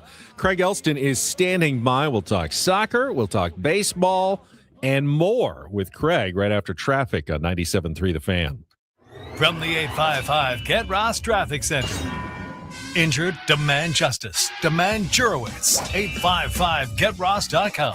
Here's Sue Aller. This traffic report is brought to you by Frozen Ropes Baseball and Softball Training Facilities. Watch out, you got a crash on the 805 northbound at the 15 and another collision on the 52 westbound right at Mass Boulevard.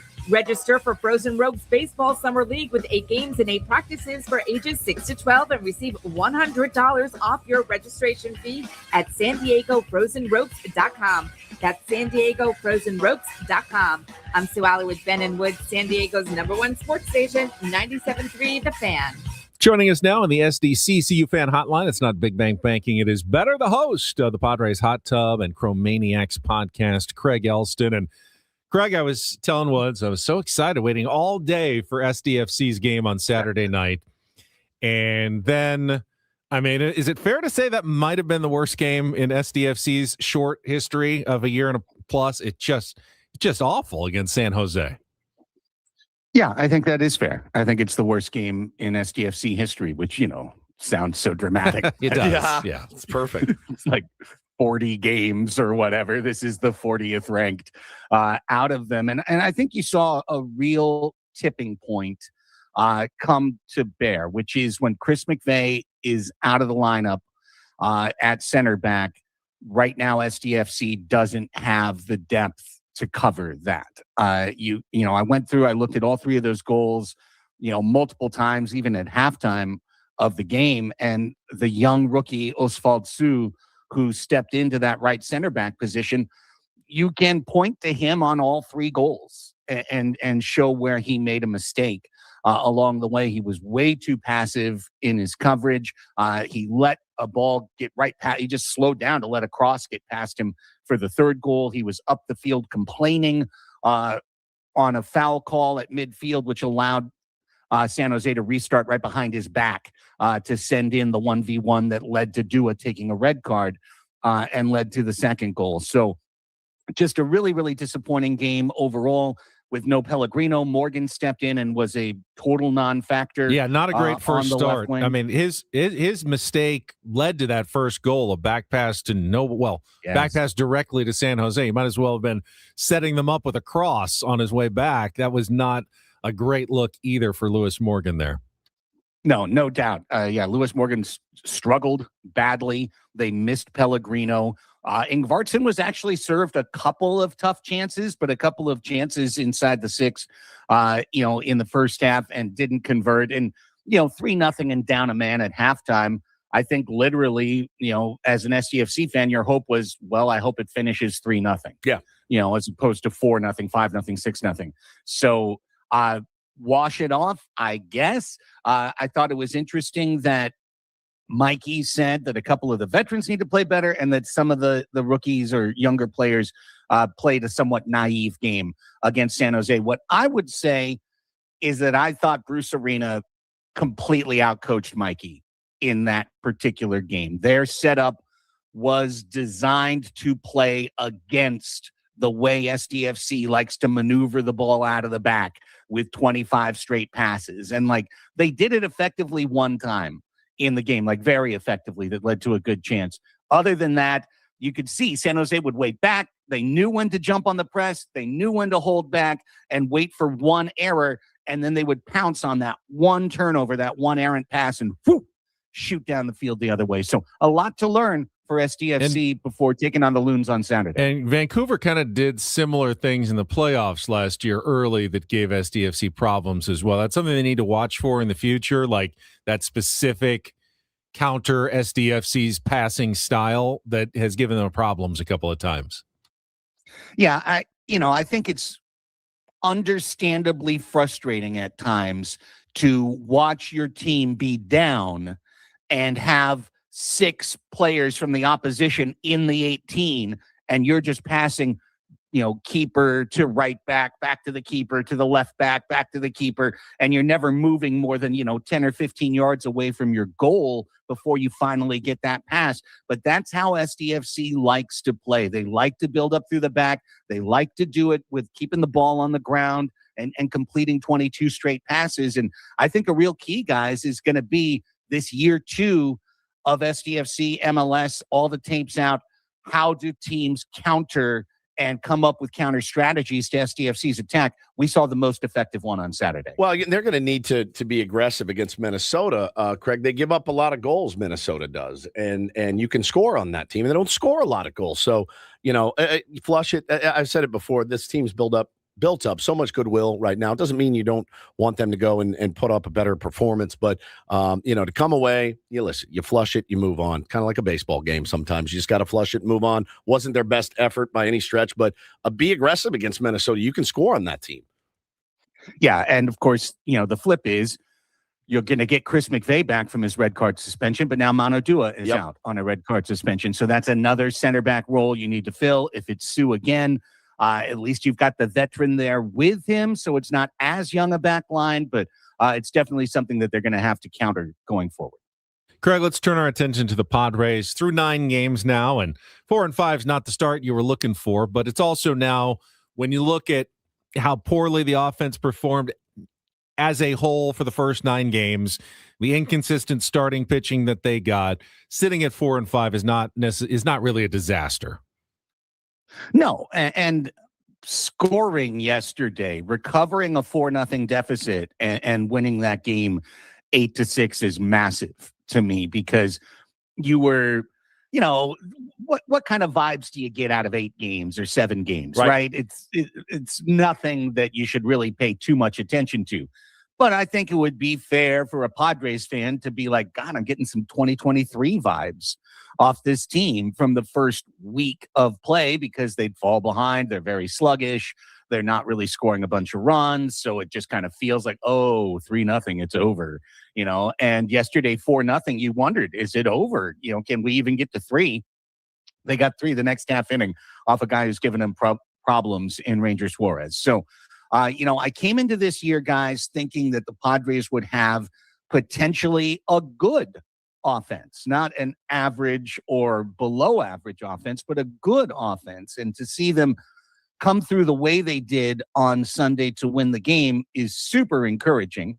Obviously, Mason Miller's the best reliever in baseball. You've got pieces in the back end. Yep. Quite possibly. Yep. And you've got, the pieces in the back end to put it together. So now the obvious question is, how can we stop falling behind 3-0 and 4-0? Walker Buehler and today's starter, German Marquez, these guys are squarely in my sights. Canning is making rehab starts. Waldron is making rehab starts. I said it on our preseason prediction podcast, and I'll say it again. I think both those guys are in the rotation by the end of this month, and I think both Buehler and Marquez are out of the rotation by the end of this month. Yeah, why wait? At the end of the month is still 25 days away. Like, why wait? I don't need, again, knowing how weird baseball is, Herman Marquez could have absolutely fixed something in the 5 days since he's pitched. So, Craig. they said he was tipping everything, apparently. Okay. Ruben said they knew every pitch that was coming, and they think they fixed it. Well, I guess we'll see. We'll find out pretty quickly today if that's the case or not. Yeah, we'll see. And again, these guys, we said it on the roundtable last week. I mean, these guys are pitching for their jobs, straight up. Walker Buehler and Herman Marquez. Any chance, like, if things don't go well tonight, that this is the last time we see Herman Marquez? I think there is a chance, yeah. Could be. Baseball is organizations are way more patient than fans, as we know. And that's how they should be. They should be. But at some point, if it keeps continuing, and again, if it continues tonight, I think you have to look at other options, Craig. But, you point to yesterday, erasing that deficit. I thought, one of the biggest catalysts was the weekend of the weekend was Fernando Tatis hitting that missile off of the Cuban Missile himself into center field, ended up scoring that run on the Ramon Laureano hit. To be able to stay in there after 4 punchies was pretty incredible. To do it off one of the best to ever do it, I thought was really good, and what a spark for the team.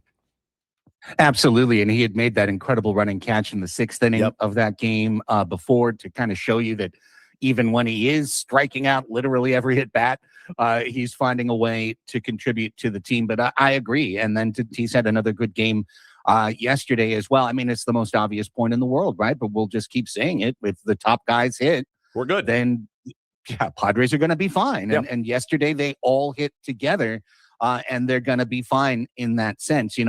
I definitely on Saturday's Padres Hot Tub post-game show kind of had my sights on Xander a little bit because I just don't love seeing him hit in the 4 or 5 spot in the lineup, considering how poor he's been with runners in scoring position, and not just his results, but his at-bats for 3 years now. 3 years of being a very poor, around 200, below 200 hitter with runners in scoring position. He hit 6th yesterday, and that doesn't sound like a big change from 5th, but I think it is. 5th is a spot in the lineup where you are really expected to drive in runs.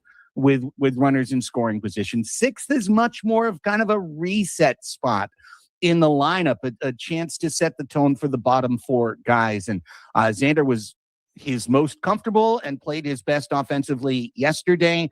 I'm not saying it's because he hit 6th, but I just think it's something for a guy, Craig Stammen, that is obviously perfectly happy to change his lineup every single day.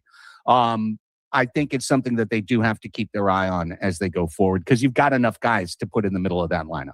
Talking to Craig Elsten here on Ben and Woods, and ultimately I think the Padres will figure out the back end of the rotation, maybe not as fast as some fans want, but it's going to happen. To me, the real pivot player for the season is Michael King.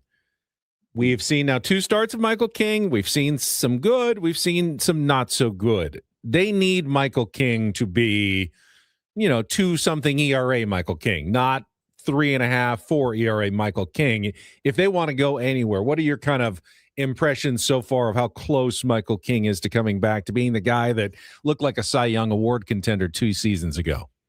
Yeah, very fair. But I also remember that in 2024, it wasn't until that's true the middle May of May, or even almost early June when he really locked in. That's a good point. Yeah, and I'm seeing some of the same things. That 4-seamer, if he puts it in the wrong spot, it's homerable. It's a pitch that other hitters like to take, over the bridge. His command wavers a little bit, but his health is what matters. His stuff's movement is what matters. You've seen those things for the most part in the first 2 starts. So I'm pretty optimistic, honestly, on King. And Pivetta came right back to form on his last start, so that was very encouraging. And obviously, Randy Vasquez is pitching like an all-star. He's unbelievable through 2 starts. Yeah, so if those things are going to lock in a little bit, the Padres start to look a lot more like a 90-win team than a 90-loss team. And the last thing I'll say about the back-end guys, I'm with you, Woods. I think this could be Marquez's last start today, and I'd be perfectly fine if he was swapped for Waldron, kind of immediately. Buehler is a guy, God, could he survive as a middle reliever? That's what we said today. Like, one time through the order opener, maybe. Like, that's it. There could be some value. Could be some value in Walker Buehler. Yeah. He does know how to pitch. He can get guys out from time to time. The pitches don't look meatballish, as they did from German Marquez. Like, there's a little bit of something there. How do you do it? How do you manipulate your roster to keep him? Yeah, and I wouldn't send down a Bradley Rodriguez to keep Walker Buehler. Sometimes it sorts out. Somebody gets injured. Yeah. Something happens along the way. But I'm sure Walker Buehler does not want to spend the year in middle relief. I'm also not sure that he has a choice, given the way that he's pitching and the trajectory of his career right now. I don't think he gets to be very picky and choosy in terms of his major league assignments. Craig, appreciate it. Congratulations on your Sockers. We'll talk playoffs next week before their playoff opener. That's Craig Elsten on our SDCCU fan hotline. We will come back 2 hours already down. We'll have some Take on Woods. Dennis Lynn will join us in hour number 3. Stick around. Much more Ben and Woods on the way on San Diego's #1 sports station, 97.3 The Fan.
yeah. Halfway home, Monday. Ben and Woods, 97.3, the fan. A victory, a double victory Monday. Feels so good. Hasn't happened yet. Like to have more Mondays like this. I mean, just perfect. Perfect. And, yeah, Padres take on the Pirates today. Listen, I'm already getting a lot of blowback from the Tier 1s. I tweeted at me like 20 minutes ago. And he says, I'm Woodsy, that's Paulie, that's Benny. He says, I got to listen to my favorite radio show, Ben and Woods. And they've been, he goes, it's going to be a long week. It's going to be a long week of listening to one of my favorite radio shows, Ben and Woods. One of. Incessantly praise a rookie because of a baseball card. Several baseball cards, by the way. Then having to watch said rookie torch the Padres. Listen. Oh, it ain't just Connor Griffin, I know, by the way, Paul buddy. Skeens. I know. Bubba Chandler. Bubba Chandler. Weigh in on him. Cam Devaney on the roster. Got a lot of him as well. No, Cam Devaney is not on the roster yet. But I said, listen, don't blame me. I got to get off social media this week. Don't blame me. You blame Herman Marquez. Okay? That's who you blame. We haven't even lost yet, and everyone's worried about what's going to happen with who to blame. Who to blame. Here's what I do know. I will have zero outcome on the effect of this game. 0, 0, 0. None whatsoever. They are not flying me in to pitch out of the bullpen. They are not flying me in to play first base. I will not have any impact on it, Ben. Well, it's very polarizing, the subject of baseball cards. I played golf at the GOAT on Saturday morning with Tier 1 Jeremy, scratch golfer, good player. Really? We were actually 7 under. It was a scramble. 7 under, tied for the lead with a few holes to go, and then we just couldn't get any putts to fall. But we had a lot of fun. But we're sitting there, I think it was the 4th tee, and he goes, tell Paul and Woods, talk more baseball cards. And I go, oh, you're one of them. Yeah, no problem. And he said, yeah, I've gotten into it recently. I've started buying cards and, getting some graded. He asked questions. Are they in on breaks? And I go, I don't know, and I don't care. I don't want to talk more baseball cards. No, Jeremy, I'm not interested in talking more baseball cards. Sounds like F you nerds. I know. We got Bruce, our buddy Bruce, tweeted at me last week because I love you guys. Please stop talking about baseball cards. I just wrote back, Bruce, ... That's all I said. You're obsessed with these squares of cardboard with pictures of 20-year-old boys on them. That's what you're looking for. You made it weird. You made it sound very weird. I tried to. I cover baseball for a living. I love baseball more than anything on the planet. But when you say that I'm collecting these cards because they're 20-year-old boys, now I'm offended. Or offensed, as my 8-year-old says. I'm offensed. I go, close, but no cigar. I got him the other day. This got him. I don't know what got him about this, but this got him good. Drying him off after his shower, and I do the bit where I put the towel over his face. I pull his face back, stretch his face, and then I'll squeeze his head. He goes, Dad, ow, you're going to hurt my brain. I go, what brain? Just like that, quick. Just a quick, Dad. Was he offensed? He looked at me and tears got in his eyes. And he goes, I'm offensed. And I go, oh, no. I go, that's the line. That's the line too far. That's the line too far. That's it. And all week, he's like, remember when you said I didn't have a brain? You think I'm stupid? And I'm like, oh, God, all right. Sorry, dude. That's what got you after all the offensive things I've said in the last 8 years on the planet. That's what got you, a real quick dad joke. What brain? It was one of my better deliveries and everything. And that got him. You never want to hurt your kids' feelings, right? So I apologize. I'm sorry, buddy.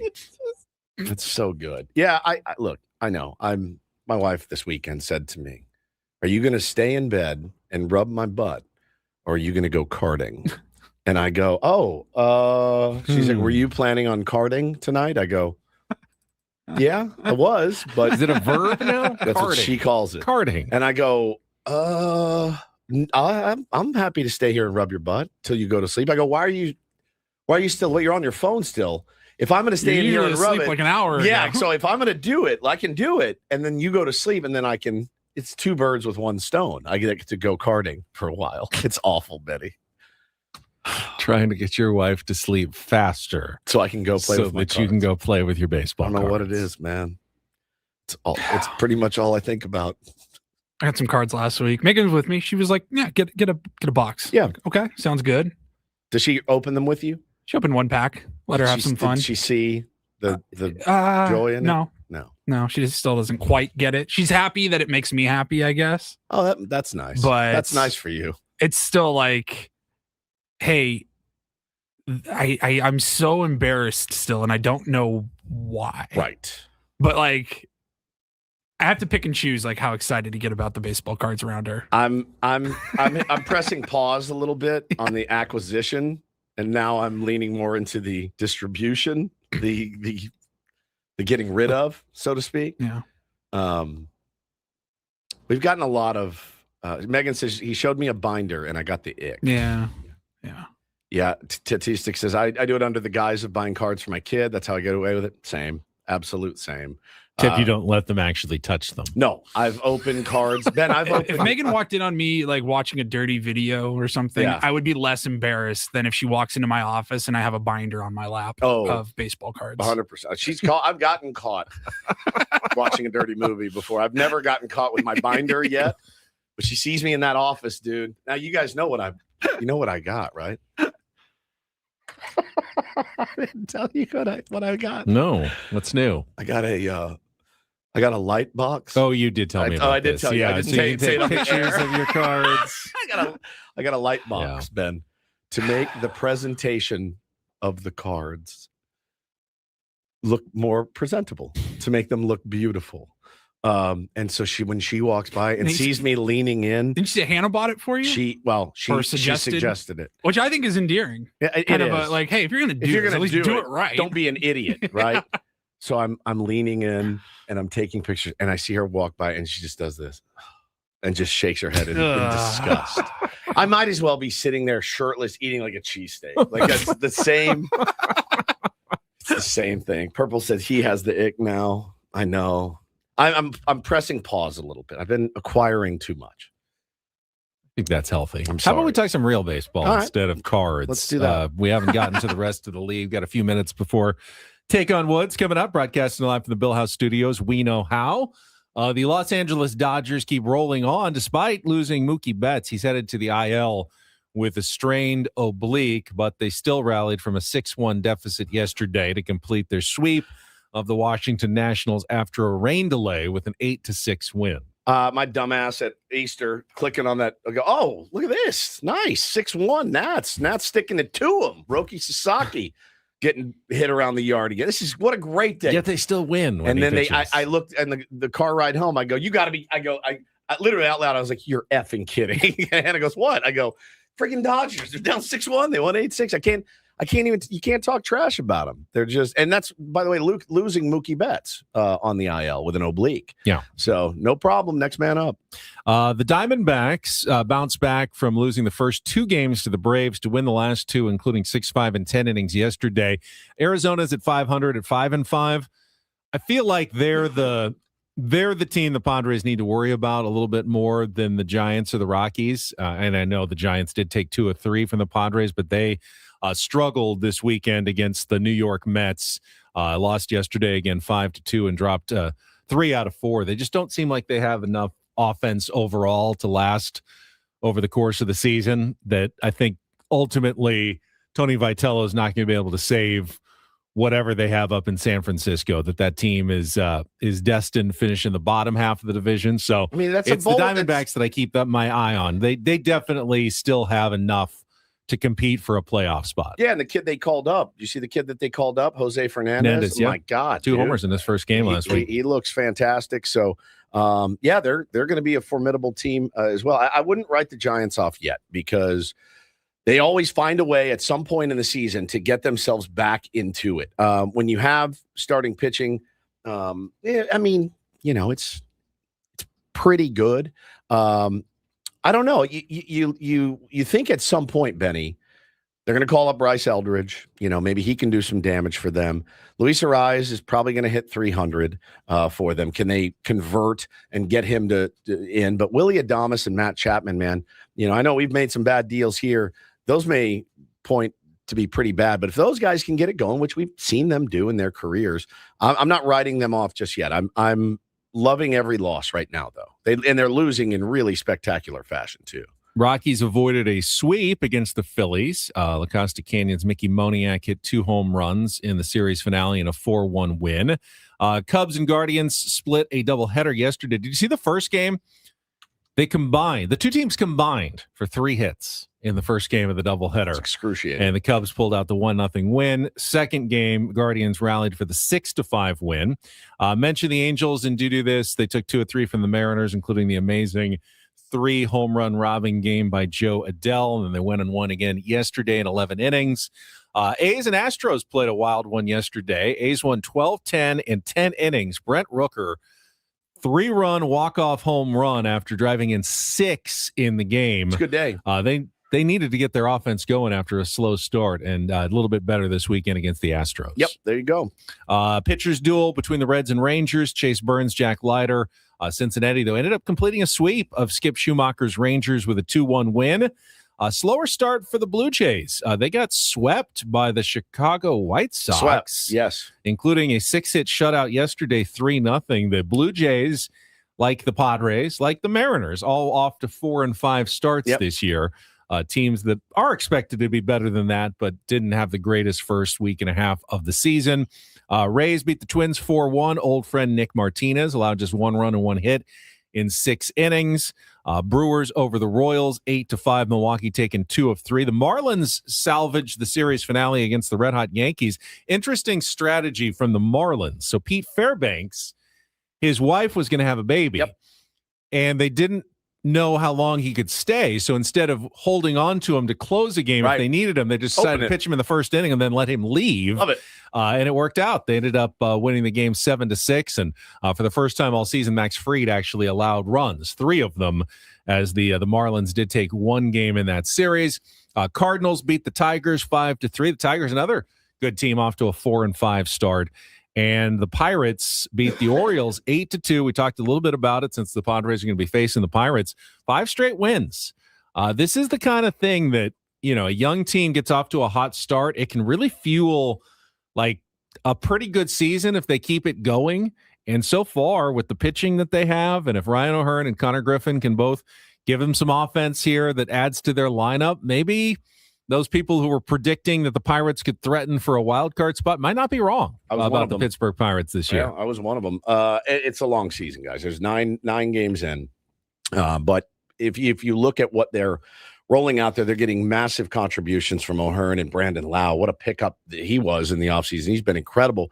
And O'Neal Cruz, despite his not great. He's learning a new position, center field. It's not going well for him at all, but he is contributing with the bat. I think he's got 11 RBI too. He's the best hitter in the NL right now. So this is going to be a really tough challenge for the Padres. They need to find a way to prevent runs with shoddy, elder starting pitching, and they need to find a way to score runs off very, very dynamic, big power arms. So it's kind of that's why I'm a little nervous about this series. Yeah, it doesn't feel like the best time to be running into the Pirates. Exactly right. They are hot right now, and Padres' second leg of an East Coast trip is always one of the tough series, and it's supposed to be very cold again. No rain or moisture, I saw in the forecast that I checked yesterday, but lows are in the 20s. Highs are 40s and 50s, so it's going to be so cold in Boston. It's going to be very cold again in Pittsburgh for the next 3 days. Remember they showed Scanlon. He looked like he just was miserable. Let's talk about France wearing the entire face covering to play the game on Saturday. We should talk about Ben's tweet. You're not on Twitter anymore, so you missed Ben's tweet, Paul, when he says perhaps the Padres offense performs better when wet. Well, they didn't do anything until it started raining and they finally started hitting. This is what this absolute degenerate pervert tweeted out yesterday. We might need to install big misters at Petco Park just to keep them damp throughout the season. Can you imagine? They did nothing until they got rained on in the 3rd inning yesterday, and then they finally started hitting. And you can only imagine. Better when wet, then, is what better when wet. Determined. Padre, better when wet. Like slippery when wet, but better when wet. And you can only imagine the responses that he was looking for when he tweeted that out yesterday. Absolute perfect. Sometimes I don't know what I'm doing, but every once in a while I kind of know what I'm doing. Yeah, no, I Some ladies responded. Yeah, as you can imagine. Very deviant behavior. All right, ready for a little take on Woods? I'm ready. Got our first game of the week coming up. We got a weekly prize, concert tickets, Petco Park, My Chemical Romance coming to Petco Park on August 30th, and you can be one of up to no more than 5 qualifiers this week by taking on Woods in our movie, TV, or music trivia challenge. It is coming up next. Call right now at 833-288-0973, 833-288-0973. We'll pick a contestant. We will play our game, all coming up in just a couple of minutes here on San Diego's #1 sports station, 97.3 The Fan. First, we spend a lot of time talking about preparation in sports. Of course we do. Game plans, adjustments, knowing what could go wrong. But a lot of people head into retirement without anything close to that kind of plan. I was kind of one of those people. Then I talked to Trajan Wealth. They straightened me out a little bit, got me back on the right track, even though retirement may be decades away or just years away for you. Trajan Wealth exists to help you. TRAJANwealth.com. Trajan Wealth works with people want some clarity for their plan going forward instead of guesswork. And they're fiduciary advisors, which means they have to put your interests first, help build personalized retirement and investment strategies based on your goals, your comfort level, because one size does not fit all here. And they're local offices in Liberty Station, Carlsbad, and Del Mar, so they understand what it costs to live here and retire here. If you've ever thought about getting a second opinion, start at TRAJANwealth.com. That's TRAJANwealth.com, or call 619-367-0207, 619-367-0207. Or again, go online to TRAJANwealth.com.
Hey, player.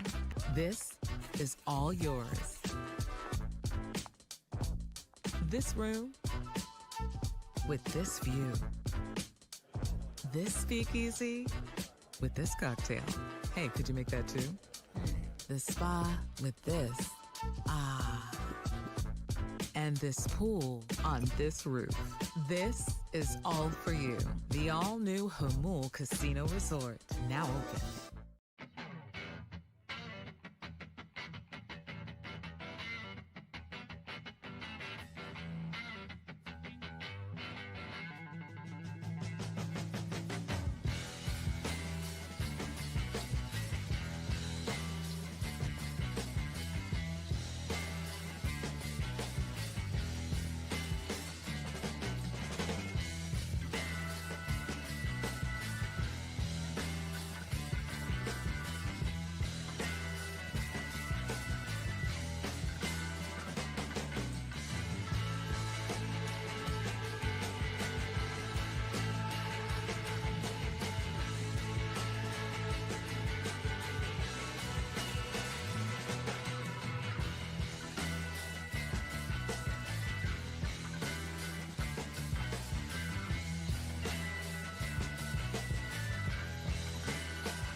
Advisory Service and Wealth LLC, SEC registered investment advisor. Still Additional going, services through Trajan Estate and Trajan Tax. Actual client, paid advertisement, additional disclosures at TrajanWealth.com. There you go. There we go. Got it done. A little trouble with Are that. we live? No, We are live. I was just We're on fixing the air. that there at the end, and just wanted to make sure everyone got all the disclosures all said and done. I'm in Okay. good shape now. And since we're a little bit behind, and we got Dennis Lind coming up momentarily. You ready to just play our game? You just walk back in. Now I'll you can walk walk back. right on back out. Time to play some Take on Woods.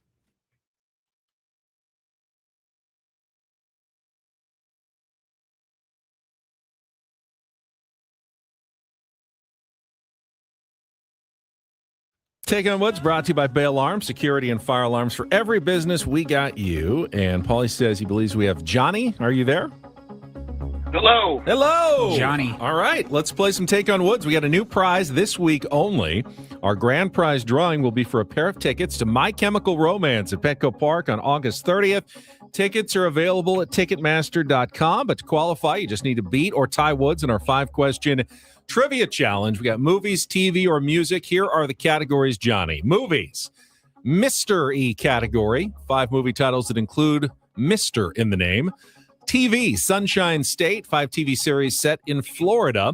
And our new music category, all 2-second songs. It is Heart Attack, songs that include the word heart in the title. So movies, mystery category, TV, Sunshine State, or music, Heart Attack. Johnny, what would you like to play? Let's go movies. Movies. All right, the Mr. E category. Today's category, 5 movies titles with the word Mr. in their name. You'll have 60 seconds to answer as many as you can. If you don't know one, you can pass. We'll come back to it if there's time left at the end. The first questions are 2-second movie clip. Paul is going to play you a clip from a movie with Mr. in the title. You just need to identify it. Johnny, are you ready to play? Ready. Paulie, you good to go? I'm ready. All right, it is time for the Mr. E category in movies. Put 60 seconds on the clock. Your time begins when Paul plays the clip. Good luck, Johnny. Let's take on Woods. There's no way I'm going to play in Japan. Pass. George Clooney voiced the thieving title animal character in which Oscar-nominated Wes Anderson directed stop-motion film from 2009. The Fantastic Mr. Fox. Correct. In his first leading role, Michael Keaton played Jack Butler, who becomes a stay-at-home dad for his 3 kids in which 1983 comedy. Mr. Mom. Correct. Matt Damon plays a 1950 con artist set to Italy, where he becomes addicted to the rich lifestyle of co-star Jude Law in which 1999 film. Pass. Richard Dreyfuss was nominated for a Golden Globe for which 1995 movie in which he plays a high school music teacher and composer with a deaf son. Mr. Opus or something. Mr. Something's Opus, yes. I don't know. Pass. Pass. Go back to our 2-second movie clip. There's no way I'm going to play in Japan. Oh, that was Tom Selleck in Mr. Baseball. You did get 2, Fantastic Mr. Fox and Mr. Mom. The ones you didn't get, The Talented Mr. Ripley, starring Matt Damon, and Mr. Holland's Opus. I have no idea how he's going to do here. Not sure. Could be all 5, could be none. I've got no clue. Johnny's score is locked in. We're playing movies today. Okay. No category for Woods. 60 seconds on the clock. Woods, your time begins when we play our 2-second clip. Good luck. Let's take on Johnny. There's no way I'm going to play in Japan. Mr. Baseball? Correct. George Clooney voiced the thieving title animal character in which Oscar-nominated Wes Anderson directed stop-motion film from 2009. Pass. In his first leading role, Michael Keaton played Jack Butler, who becomes a stay-at-home... Mr. Mom. Correct. Matt Damon plays a 1950 con artist sent to Italy, where he becomes addicted to the rich lifestyle of co-star Jude Law, in which 1999 The Talented film. Mr. Ripley. Correct. Richard Dreyfuss was nominated for a Golden Globe, for which 1995... Mr. Holland's Opus. Correct. George Clooney voiced the thieving title animal character in which Oscar-nominated Wes Anderson directed stop-motion film from 2009. Mr. Taint. Fantastic Mr. Fox. But you got 4 and a 4-2 win in our Mr. E category. Look at, oh my God, look at you. Mr. E. Woo! All Mr. movies. Man. Good job on Mr. Baseball. Johnny didn't get that one. Love that movie. It's an old one. I love it. Yeah, Tom. There's no way I'm going to play in Japan. I got stopped down last night on freaking For the Love of the Game, dude. Got me again. This is, the last baseball game of the day ended. Flipping through. Kids got 20 minutes before they got to go to bed. And there he is. Billy Chappell, side of the road. Kelly Preston fixing her car. Would you like to go to a baseball game with me? It's the worst line in the, you know what I'm talking about? You like baseball? She goes, no. Have you ever been? No. Would you like to go to a baseball game with me? And then I get locked in for the whole effing movie. The whole movie. I get locked in. Even one of the better baseball It's movies. not, but it got me again because, he throws the perfect game and Kelly Preston's in it. So I had to watch it. Rest in peace, Queen. Miss you every day. Lock me down. Gets me every time. Some of the worst baseball acting in it. John C. Reilly. No business behind the plate playing a catcher. No business. He's one of the best actors to ever do it. Yeah. He's got no business in that gear. I've never been able to take it seriously because of him. You can't. And then even the other guys. Right. But the guys that come up for the Yankees and you're like, all the money you spent on this movie, you can't get 20 guys that look like they know what they're doing. Pretty out of place characters on the team in like Bull Durham, 100%. but it kind of works. Kind of works because it's minor league, and they're trying to be kind of funny, trying and to be campy.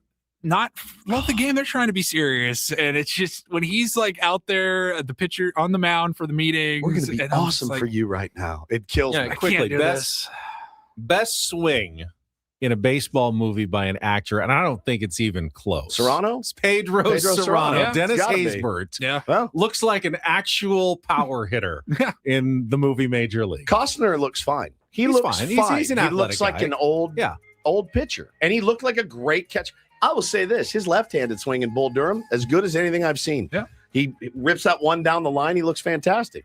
But freaking John C. Reilly, who I adore, I would kill to be able to have a beer with him.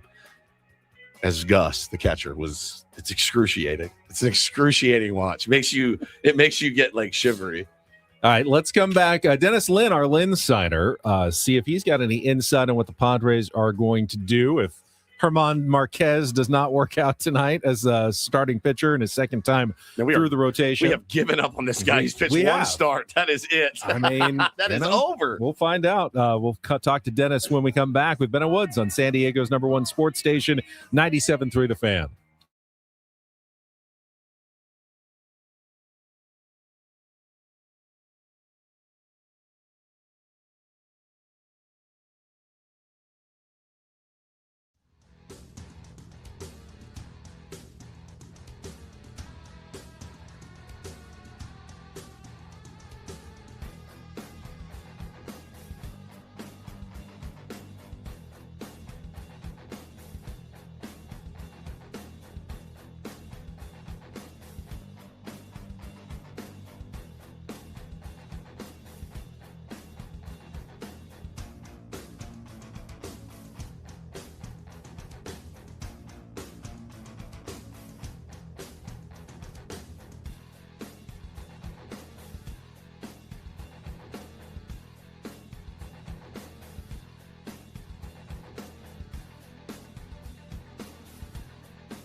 He just here. I'll show you a little. Just a little. Please don't. Just a little bit. What hurts on you? Nothing at all. A little bit. Not that now. So let's say whatever you're about to touch is the only thing. Let's say it's gonna hurt. Right? All right, yeah. Okay. Pretend your knee hurts. Pretend your knee. It's going to in a second. Right here.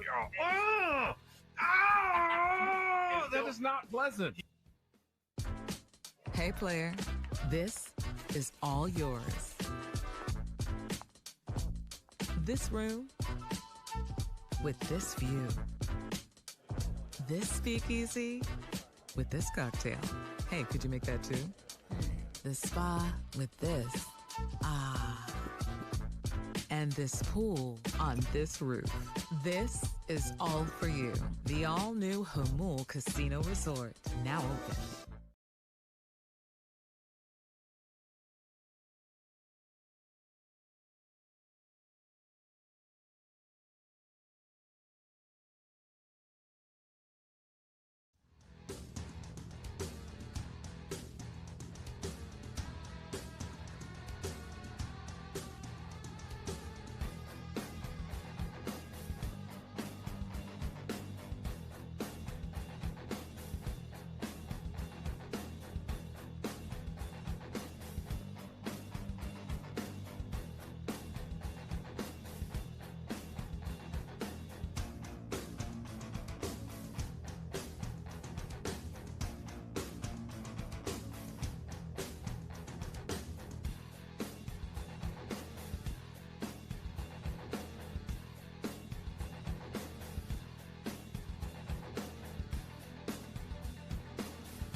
Noticed I that think the so, same too. thing. What was Chris Ello eating in the middle of his promo? Like he was chewing. Like, I'm gonna, Monday. Not sure what's going to happen in Boston, but we'll get you locked in. All right. That's unbelievable. Quinn and Chris on the Fan. Hope everybody's having a great sports weekend. Hope the Padres are having a weekend in Boston. Whatever happens, we'll wrap it up on Monday and get you set for the national championship basketball. He's having a sandwich in the middle of his promo. He might have been actually eating. I'm impressed by the multitasking ability of Chris Ello. That's absolutely spectacular. It's one of the favorite things I've ever heard. That's so good. Wow. You hear caught me something off new? guard. You hear spoonful of peanut butter. I mean, if we're going to make fun of ourselves for 4 hours, we certainly are allowed to make fun of our colleagues at least once or twice a week. Quinn Right? and Chris on the Fan. Hope everybody's having a great sports weekend. Hope the Padres are having a weekend in Boston. Whatever happens, we'll wrap it up on Monday and get you set for the national championship basketball. My favorite. Unbelievable. It's one of my favorite drops we have, Paulie. We don't use it enough. It's just the munching. Yeah, I can't hear it. I can't hear it enough. We got Dennis Lynn. I think they only have a like a 34-minute show today this afternoon perfect. because of the Padres game at 3:40. Then why don't you wait till after the show to have your lunch? Let's check traffic. Dennis Lynn standing by. We'll talk to him. Get an update on Padres ownership. If there's any movement toward a sale. Haven't heard anything lately. All coming up next year on 97.3 The Fan. From the 855 Get Ross Traffic Center. Injured? Demand justice. Demand Jurowitz. 855GetRoss.com. Here's Sue Aller. This traffic report is brought to you by Albertsons Bonds and Pavilions. Watch out, still clearing this accident on the 52 westbound at Mass Boulevard. The center divider is blocked and it is jammed. Great savings are in store for you at Bonds and Albertsons. Right now, a USDA Choice Tri-Tip Roast untrimmed is $4.99 per pound with membership, where applicable. Limit to roast. And fresh asparagus is $1.99 per pound with digital coupon. I'm Sue Allen with Ben and Wood, San Diego's #1 sports station, 97.3 The Fan. Happy Monday, Padres fans. It's time to discuss the weekend that was for the Padres with our Ben and Woods Linsider, Dennis Lin from The Athletic. Brought to you by Hamul Casino Resort. Hey, player, the rooftop pool's open, day passes are available, and the spa is calling your name. Hamul Casino Resort, the player's place. Woods and I eagerly anticipating a Dennis Lin mailbag in The Athletic. He's asked for questions, so I know that column's coming soon as we welcome him. Good morning, Dennis. Good to see you as always. Good morning, guys. Yeah, I didn't want to preempt the show, so we'll wait on the mailbag just another day. Hopefully, give you guys some fresh information. I'd imagine you get a lot of questions about the Padres sale. There aren't tons of answers. You and Ken Rosenthal have been kind of on the forefront of a lot of the reporting. Is there any updated timeline, anything we're hearing at all toward the potential sale? We saw John Seidler with the team in Boston, so he's still chairmaning or whatever he's doing right now. Yeah, maybe he's taking in some last sights and sounds before he hands it off. But yeah, still I would serious, be, right? still I would be too. Timeline. Yeah, I'd be milking it too. Yeah. I think my guess is he'll be around a little bit for maybe the transition, but that's hard to say. But still here in the same timeline, mid-April or so. So in the next week or two, I think we could start to hear more about final bids. This is the second and final round of bids, is from what I understand, coming up. And then, based on, this is the same bank that did the Boston Celtics sale last year. And based on that timeline, I'm not saying it's the same thing and not saying it's going to be the same thing, but maybe, by the end of the month, we hear, who the new owner is. Yeah, I mean, it's something I think, is causes a great deal of consternation for everyone, because you want the next guy to come in and know what's ahead of him or her, Dennis. And it's important. It's a really, really important decision, and could make or break and change the future of the franchise. Yeah, it's huge. It's everything. I think the number one question people have for now is, once the new owner is in place, does that mean a little looser on the purse strings for AJ Preller? Right. But I think even beyond that, what does it mean for AJ going beyond this year? Because even though he's been extended, that doesn't mean he's automatically going to be the guy going forward into 2027 and beyond. And what does that mean for Craig Stammen too? So a lot of big questions floating around for sure. Well, it's crazy. I'm looking through some of the questions you got in your mailbag, and I don't want to spoil it, but we got guys writing you Friday. Do we just sell off Laureano, Jason Adam, Morihone, Andujar, and Pivetta? I mean, it's April 6th. Right now, we've been playing baseball. It'll be 2 weeks on Thursday, which is 4 days away. Yeah, these are a lot of questions. I think we're going to have a much better sense of once the new person comes in. I think the one common thread across these four bidders is these are mainly private equity guys. Yeah.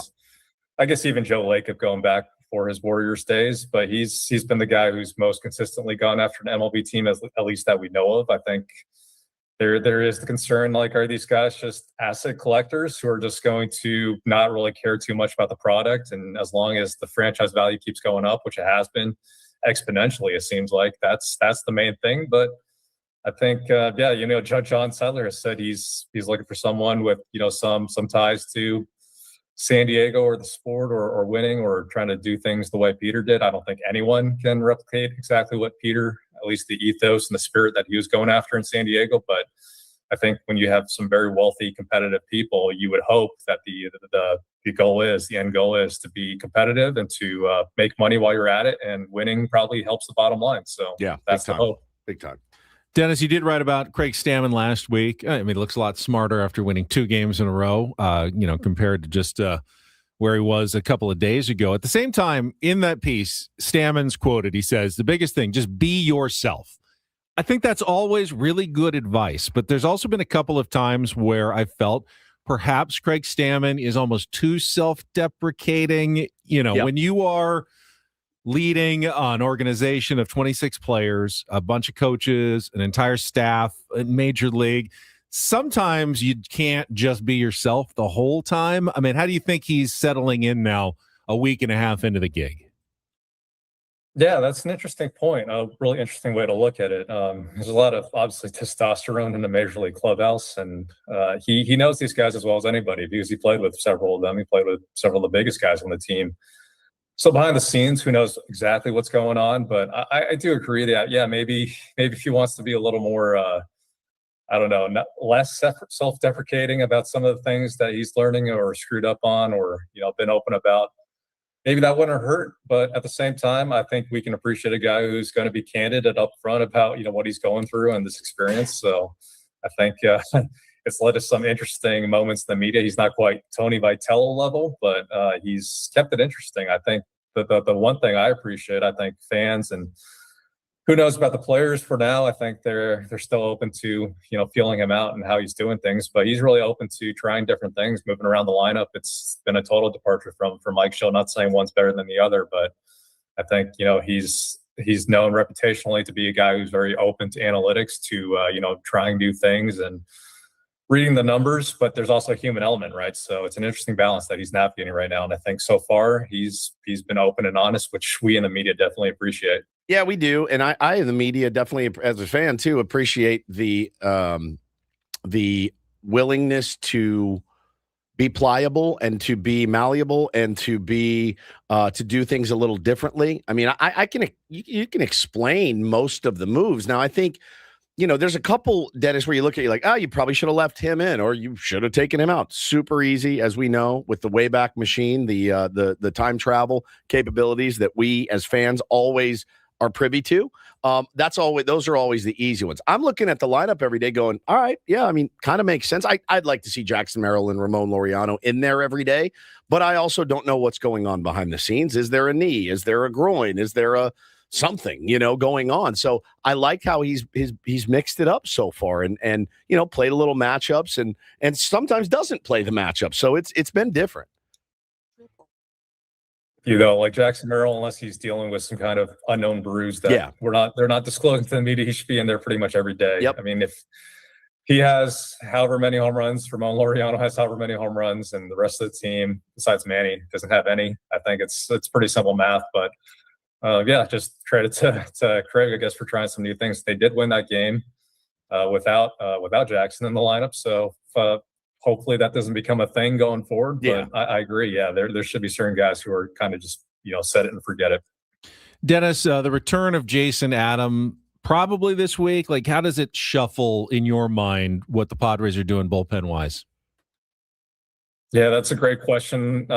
You always have to look at guys who are out of options, who do have options left. It's not, I guess, maybe the most pliable bullpen in that sense. So a guy like Wandy Peralta, who's not had a great start this season, have been shaking in some obviously high leverage situations. He's not a guy I don't think they're going to cut bait on when he's making $5 million a year. Right. So that leads to some tough decisions elsewhere. Did you send Kyle Hart down? Do you send Bradley Rodriguez down? Who they've both been really good in slightly different roles, but Jason Adam coming back up. My guess would be maybe Bradley goes down a little bit for now because Kyle Hart provides that length that you don't quite have elsewhere, aside from Ron Marinaccio, who's another guy who's out of options. So some tough questions coming up, but good problem for Craig to have. Bring a guy like Craig Stammen back, so hopefully you don't have to use Wandy Peralta in some of these tighter, close situations. But I think you also have to remember that Jason's coming off a pretty major surgery, so.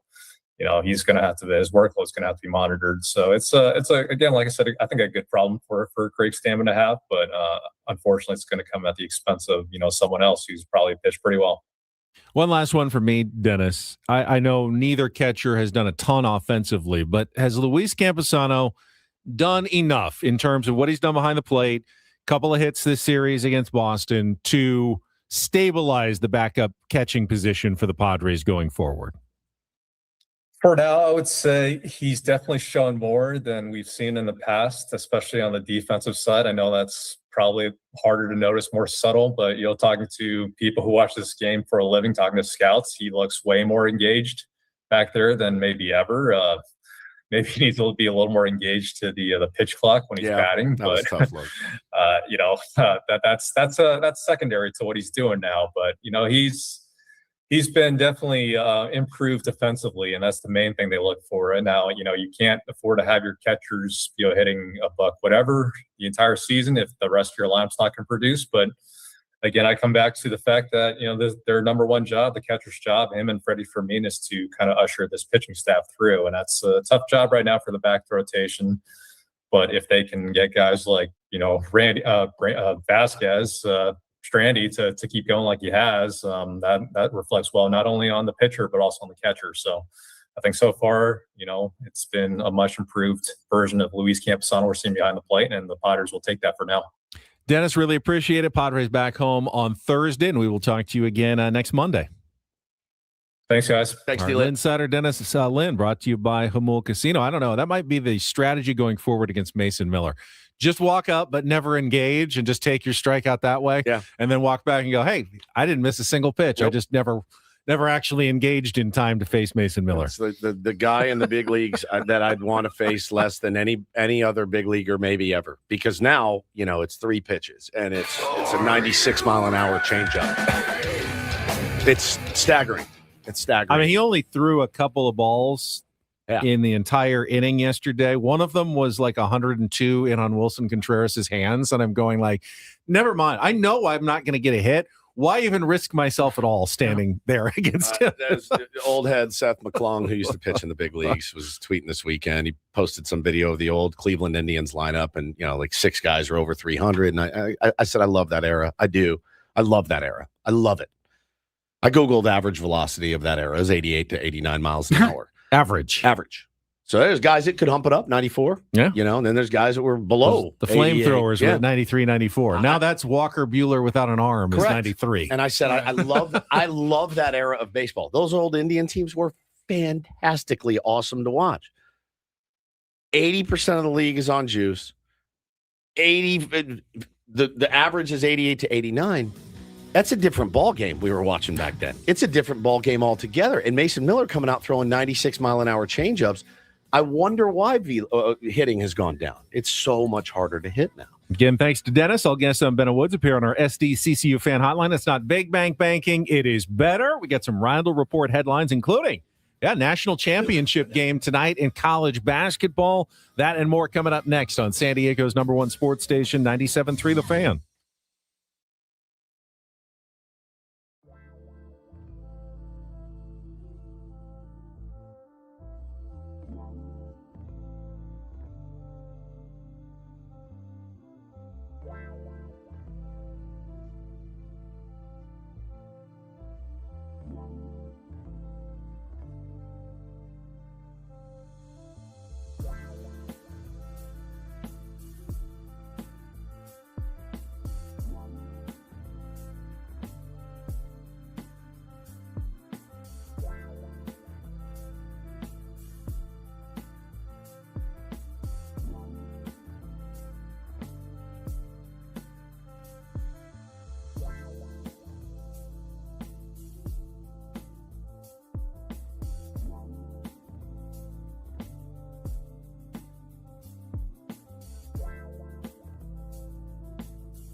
Ben and Woods brought to you by David P. Shapiro, criminal defense attorneys, helping good people regain control of their future when charged with a crime since 2010. Visit davidpshapirolaw.com. Early Padres baseball today. Woods just asked me about my thoughts on the Masters. It's Masters week It is for Masters golf week. fans. Oh, The first God. major of the year coming up. Always excited about that. And by the way, congratulations to San Diego State's J.J. Spawn, who won the Valero Texas Open yesterday, coming from behind. That was fast. That was very I thought fast. I had another 14 seconds At or least. so before the band played me off. But we got a lot to get to, including previewing the Padres series against the Pittsburgh Pirates. We'll start, though, letting Paulie do some headlines. And get things started here with our today's edition of the Reindl Report. Now tuned into the greatest. Welcome to the Reindl Report with Paul Reindl. Hi, Paul. All right. 2 stories from the world of sports that we haven't gotten to yet. We'll start off in Major League Baseball. And 1 story that you didn't know you needed. Are you laughing, biatch? It's the Reindl Report Hey, Paul, how you doing? Okay, how are you? on 97.3 The Fan. Are you ready to bless the mood? I need some help, please. That was good. Can I get a yeah? Oh, yeah. All right. All right. All right. All right. Happy Monday. Happy gentlemen. Monday. Let's get started here. We'll talk a little college hoops. Had the Final Four over the weekend and wasn't great. It was not very No, it was entertaining not great. at all. No, there was really it no wasn't. points at any point I on had a Saturday. chance, kind of. They did. You kind of felt like UConn was in the driver's Yeah. seat the whole game, and Illinois kept it. They stayed in it. What did they lose by 9? I think. Yeah, 11. Not a great game. And then everybody was looking forward to Michigan versus Arizona. Those were just really the 2 best teams all year long, and I don't know that there's a whole lot of debate about it. And it was like a 20-point blowout. Yep. Michigan absolutely steamrolled Arizona, punched them in the mouth early on. They never could recover. It really was never a game, and I don't even know that I watched much of the second half. Michigan, big favorite tonight, 6.5. Yeah. Over UConn. Yeah, it's just a battle of 2 teams I couldn't care less about. I just UConn in couldn't- particular yeah, is I just it's if you take a step back, I got black and red tinted glasses. I get it. They beat us in the championship. They've made it to 3 of the last 4 national championships. I yeah, mean, they've it's won the just, first 2. They've got some devil magic in March. There's no doubt about it. don't know how they keep doing I it. saw the stat. They have won 19 straight games in the Sweet 16 or later. That's I mean, bananas, dude. that means, playing theoretically Yeah. the best 16 16 teams in the league, country. yep, final, yep. And you won 19 in a row. I get it when you're playing, Division 3 opponents or Sure. early in the season, you put together long winning streaks. But against that caliber of opponent, 16, Sweet 16, and never forward. losing, that is unbelievable. And, Dan Hurley is just, He's unhinged. he's a lunatic. He's unhinged. He's so superstitious, too, Is which he? I've never. Is he the one that has every his wife iron Yeah. his? Okay. So he's got a lucky suit, which is falling apart, he says, like at the seams, but he refuses to wear anything else. He was like terrified because like someone in the post game on his way to the Final Four had grabbed like a pin off of his shirt and was like, that's part of the suit. It needs to be there. He's got this lucky rosary, but it keeps breaking off the chain and they spill everywhere. And his wife keeps putting it back together. And then she forgot to bring it to the game. She had to run back to the hotel in the rain and then run back to the arena just to give him his lucky rosary. He's a crazy man. He's a crazy, crazy man. Yes. Hey, Hannah, quickly. Could you, just need you to run back to the house to grab my lucky pen for tonight's Little League matchup. If that's okay with you. I know it's raining. No problem, babe. Yeah, I know it's raining. It's only a couple blocks I know away. we have another child with you. Is there any way? Because this will somehow impact how your players play in the game tonight. That's beyond nuts. Mm-hmm. Beyond nuts. Yeah, I hope they both lose. I know that's not possible. Exactly. It's kind of one of those feels. UConn Duke a couple rounds ago. Yeah. That was exact. I was like, I hope both teams have a terrible time and nobody wins. And nobody is has happy. a good time. Yep. But yeah, that's a championship game tonight. It's 5:50, I believe, is the tip off. Michigan versus UConn. check in after the Padres game if you like. 100%. We'll move along into Major League Baseball. I saw this was kind of fun. The Washington Nationals, I remember when their franchise started 21 years ago. They recently celebrated 21 years of Nationals baseball, the grand opening, the 21st anniversary of Nationals Park. And it was kind of cool how they did this. They had the PA announcer. They got the ceremonial first pitch. You have the play ball kid. You have the let's bring the rosin bag out kid. There's the who's going to help with the grounds crew. But for the first time, I don't think I had seen this before. They had the ceremonial sip. And I'll let the PA address announcer at Nationals Park take it from here. 21 years ago today, on April 4th, 2005, the Nationals played their inaugural game as DC's team. And on that very same day, Sorka Lewis was born, destined from day one to become a lifelong member of the Nats family. Today, as we celebrate 21 years of Nationals baseball, we're doing it in a big way, with help from our friends at Budweiser and our 21-year-old birthday girl herself, who's on the mound. Nationals fans, it's time. Please join us in raising a toast to 21 years of memories, milestones, and Nationals baseball. And to Sorka, as we celebrate with a ceremonial first sip. First sip of Budweiser ever. Now, Cheers to you, Nats fans, and happy 21st birthday. She's taking it to the dome. She's chugging it.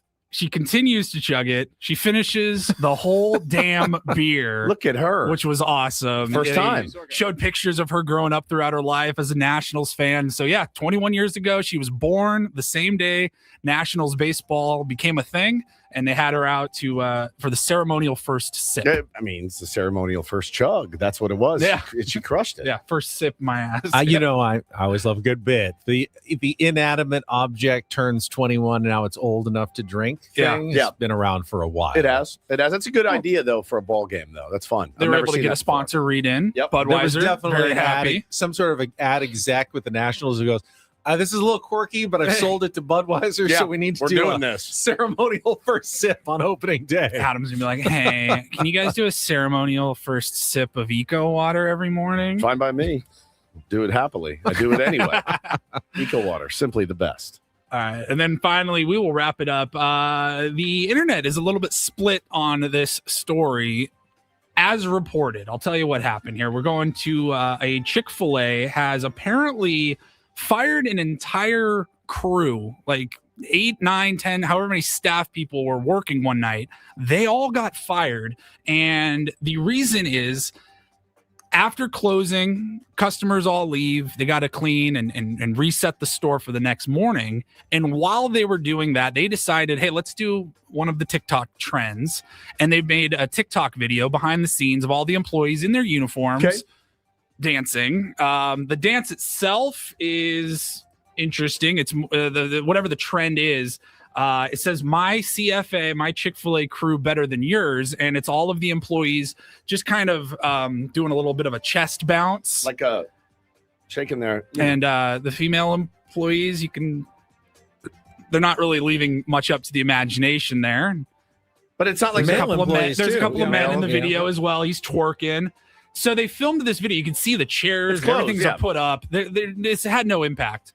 There was some foul language in the music of the video as well that went viral. And one of the guys that put together the video, he ended up doing another video and he said, I'm going to tell you everybody, like, we were fired for that. Wow. And everyone goes, that seems like it was a little bit extreme. And the point that a lot of people made was, if this went viral for another reason, if they put together a fun, happy, cheerful video that got 30 million views, guess who would be leaning the F into it? Well, Chick-fil-A. They all look pretty happy and like they're having fun. Sure. All right, question. Is it because of their boobs? I think it's the boobs, and the music probably is not very up to par, I guess, with Chick-fil-A standards. Very want to make sure everything's family friendly to the nth degree. It's true. But I can see a scenario in which it's not focused on the boobs or the bad words in the music, and a viral video happens and Chick-fil-A is going to put it in their new commercial or something. I feel like a warning. Hey, I'm glad you guys are having fun. You guys are all coming together as a ultimately, crew. this is kind of harmless, but we have a We have a brand and we have a standard that we're trying to maintain. So please refrain from that in the future, sort of thing. More booby shaking videos. Right. Yeah. In uniform, it was all covered up. Oh yeah. Jugs hanging around. I've seen a lot worse videos. I've seen a lot worse. When anyone dances, everything kind of shakes. It's not like there's a line of customers waiting behind True. you. I like a good warning goes a long way. Right? I think so. You get warned. Yeah. You won't do it again. They weren't taking advantage of anything other than, I guess, not working for a whole, couple of 30 minutes seconds. or whatever it took. Have you ever gotten a warning anywhere, like from work? Have you ever been put on a PIP, performance improvement plan? No, is that what they're called? Yeah. A PIP. Yeah. A performance improvement plan. It's not great. Your performance has not been up to snuff. It is not great. Which job put you on a PIP? I've had a couple Really? sales jobs. Yeah. Yeah. At the end of your sales career, at the end of like one sales gig, you see the finish line, and you're trying to get another gig. So you're obviously not going to bust your ass while you're, you know what I mean? Because you want to get paid that commission. But at that point, you don't really care if you're on the Correct. PIP. So then they call you in for the PIP. The writing's been on the wall. I've already been looking for another job. Yes, I'll sign your PIP, and you can put it in my permanent file. But I've been pipped before. It's not great.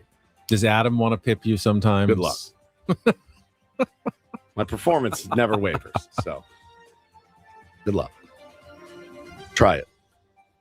Try to pip me in this gig. Try it. See what happens to you. Stuff you in a mayonnaise jar. And McKee said Scrapey got a warning when he worked at the bank. Oh, did he? Did he? Yeah, pips are not good. But, you learn from it and you move on. Or you find another job. Thank you. Good job, Paulie. Thank you. What do you want to do now? I will let everybody know that as Pittsburgh prepares to welcome the nation to the unofficial beginning of football season, the city's kickoff celebration will begin with an unforgettable invite-only night of music. Go to Odyssey.com/the night before to enter for your chance to win a trip to see Jason Aldean, John Morgan, and Shane Profit. This is a national contest. Sounds awesome. You're welcome. No, we need to preview the series. We got a big 3 games. Can employees win that? No, I don't believe so. No, damn Sorry. It. No, Jason Aldean. Speaking of Pittsburgh, that's where the Padres are this morning, and we got a big 3 games. We will preview it going forward when we come back, including the first ever matchup against Paul Skeens for the Padres. Coming up tomorrow, it's all ahead with Bennett Woods. After a quick timeout, check traffic on San Diego's #1 sports station, 97.3 The Fan. Let's talk some water first. We actually just mentioned Eco Water a few minutes ago. The ceremonial first sip every morning when I wake up. It's the first thing I do is I chug Eco Water. I come to work, I chug Eco Water. I go home, I chug Eco Water. After a workout, before a workout. The water here in Southern California, as beautiful as Southern California is, the water is rock hard, guys. It is. It destroys appliances, dries out your skin. It's not great for you. We've had the Eco Water system for years. It's the 100% MVP of our home. The wife and kids absolutely obsessed with it. And these guys have been incredible in doing this since 1925, over a century of perfecting the soft life. They'll come out, they'll do a free in-home water test to show you what's in your pipes and what's going down your gullet. No guesswork, just facts. New system features smart leak monitoring with a whole home shutoff and financing up to 84 months. Guys, it is a no-brainer. Get it put in your home today. Our family lives it every single day. You deserve a win as well. Call 760-350-3338, 760-350-3338, or you can go to ecowatersocal.com. Let them know I, Woodsy, sent you. Not everything in life should be hard, especially your water. Keeping it soft since 1925.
Hey, player, this is all yours.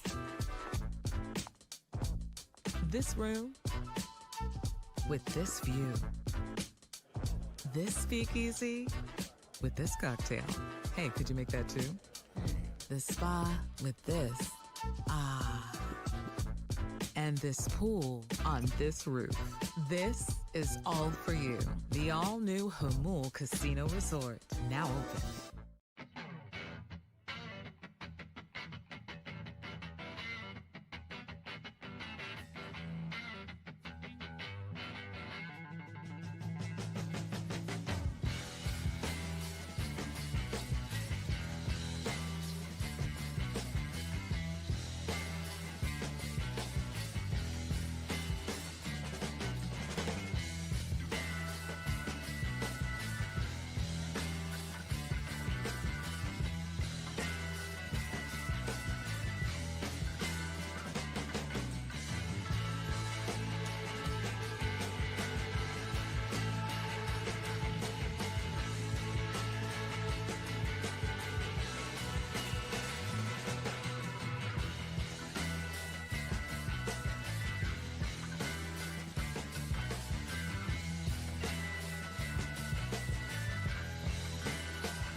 The swimming pool experts trusted by thousands of San Diegans since 2006. Baseball is back, so is swim season.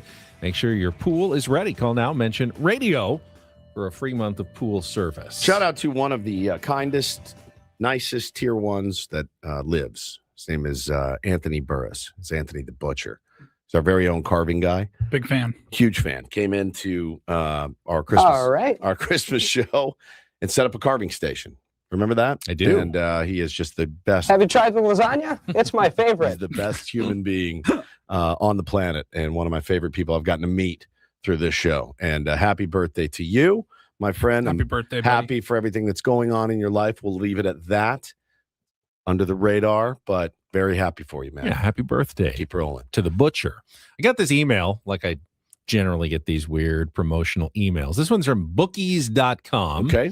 They have ranked all the major league ballparks, as everyone loves to rank ballparks. We love to rank everything. And they have divided them up into tiers: elite, great, good, average, below average, and temporary. Padres were in the top tier. Elite ballparks. Yes. PNC. PNC. Very good. Oracle. 6 of them in the elite. Okay. Oracle, PNC, Petco. That's half of them. You already got half of them. Elite. Elite. I'm gonna say Wrigley elite. Field. Wrigley Field is elite. All right. Fenway then? Fenway is elite. You're missing one. Elite. Yeah. I Is mean, it an I see obvious it. one? Yankee It's- Stadium? No, it's not 100% obvious. It's the ballpark that kind of ushered in the new era of ballparks. Camden Yards. Correct. But I thought it was good seeing Padres, Fenway Park, and Petco Park there in the same one. That stat, I think Mud brought it up on TV this weekend, that technically the Green Monster at Fenway Park, which has been there since the ballpark opened, is not the oldest structure in any major league ballpark in America. It's actually the Western Metal Supply Company is so cool. older because it's the original building that was incorporated into the Petco Park design. So part of Petco Park is actually older than any part of Fenway Park. I love that. Which I loved that little stat that we got. I love that little segment they did, and Don was talking, Don spent a lot of time there. And Don was talking about the ladder. The ladder to nowhere that just sits there, and it's like if a ball hits off that, it's live and in play, and there's nothing you could use that for other than to like get hurt and do something stupid if you're a fan at the top of the Green Monster. You used to use it to like get down and manually change the scoreboard or whatever? They used to use it after the game to climb, get all the baseballs and get baseballs out of the net. Before they put seats up there. Just a nightmare. Can you imagine that gig? And then Mud City went in for the first time inside the Green Monster. Don said, little rats in there, I bet it's dank. I bet it is too. And but not there's the people good in there who dank. changed the scoreboard. Yeah. And then I love the segment where Bob was standing on top of the Green Monster, just holding. He didn't have a camera. It was the long camera that was shooting him from all the way on the first base side. He's just talking in the aisle, and you see these like Red Sox fans like walking, like, who are you talking to? Why are you here? Some up guy on in the a Green scarf Monster? and a trench coat, and he's just like talking into a microphone. Like, who the hell is this? You guys see the Red Sox? 8 feet tall. Did you see the Red Sox fan crash out on the Padres fan? It was one. Somebody sent it to me yesterday. You showed it to me before the show. Yeah, I get a lot of videos sent my way, and I watch about 3% of them. And I clicked on this one, and it was unbelievable. It was some broccoli-headed kid in his Red Sox jersey, and he is just lighting this Padres fan up. Go back to San Diego. And the guy looks at him and he goes, what were you, in 5th grade when they won the World Series last? Like, settle down, guy. He was screaming at this Padres fans to get gone. And they're crashing out in Boston right now. Today would have been a good day to tune into Boston sports radio. I bet they had some, my guess is they had some really hot Manny Machado takes, is my guess. Really hot, scorching hot. Dirty play, kicking the ball. Oh, away, yeah. like that. But it's crazy to say that when Wilson Contreras is on your team. You know what I mean? Like, he is the worst. Padres fans were well represented They were. at Fenway. Not only you had the fan that caught the Manny home run on top of the Green Monster, but you heard an audible "Holy Sheets" chant. When he came in and got that pinch hit, the double for scares me Luis when you do Campusano it, late in the game. and it scares me when Mud does it. You both scare me to death. Also could hear a very loud "Sell the team, sell the team." Yeah, they're going through they're it 2-7. I saw quoted to Roman Anthony, who's what 21 years old, is basically already going, this is unacceptable. We can't. I don't know how your veteran teammates feel about the 21-year-old calling your team's play unacceptable, but someone has to do it, I guess. They are off to a rotten start this season. Yeah, that's a good point in the chat. What an insult. I will go back to San Diego, where it's absolutely perfect and incredible. And you stay here in the cold, Never visit. Cold, wet, dark Fenway Park. We'll see you later. And please don't come to where we live. Right? Like, all right, what an insult. It was great. I love taking 2 or 3 from them. It was lovely. The way Friday's game went too. Oh yeah. You figured I expected them to win at least one of those 2 remaining. Yep. But I figured when you win on Saturday, I'm like, God. And then the way they won on Sunday, to coming back, erasing that deficit, having to do it again later in the game, it was huge. That was a great series win. Max says Boston in the springtime is pretty great. Agreed. It's a lot of places. It's a nice just city. not quite spring yet. It's not quite spring, and this place is pretty great. Well, year round. It's been spring here for about a month and a half already, and they're not quite there yet. I think the Boston weather's rolling in this week. Can the Padres take 2 of 3 though in Pittsburgh? Is the question. It does not set up very well this series. You got a red hot Pirates team that's won 5 in a row, and then the pitching matchups are kind of. You feel like the Padres are on the short end at least the first 2 days with German Marquez against Bubba Chandler. Bubba Chandler has great stuff. Now, he had trouble commanding in his last start. He did not give up any hits, but he did not make it through 5 innings because he walked 6 batters and the pitch count got up there. So I don't know if that's part of the strategy today is to try to wait him out, make him throw strikes, see if you can get on base. But if you can't make him pay for it, which they did not do in their last start against Cincinnati, then it doesn't help you all that much other than you get to the bullpen. But can German Marquez keep it close before you get to that point? You love the Padres' chances in a close game after 5 innings. With the bullpen that they've got. The question is, can German Marquez keep it close? And you saw the reporting this morning and yesterday in the UT and other places that Ruben Niebla believes that German Marquez wasn't just tipping one pitch. He was tipping every pitch in his first start of the season against the Giants. And they have worked on it. They have watched film. They have like a trick where German Marquez can not tip his pitches going forward. But I remember in that series, I think it was Chapman actually was out on second base, and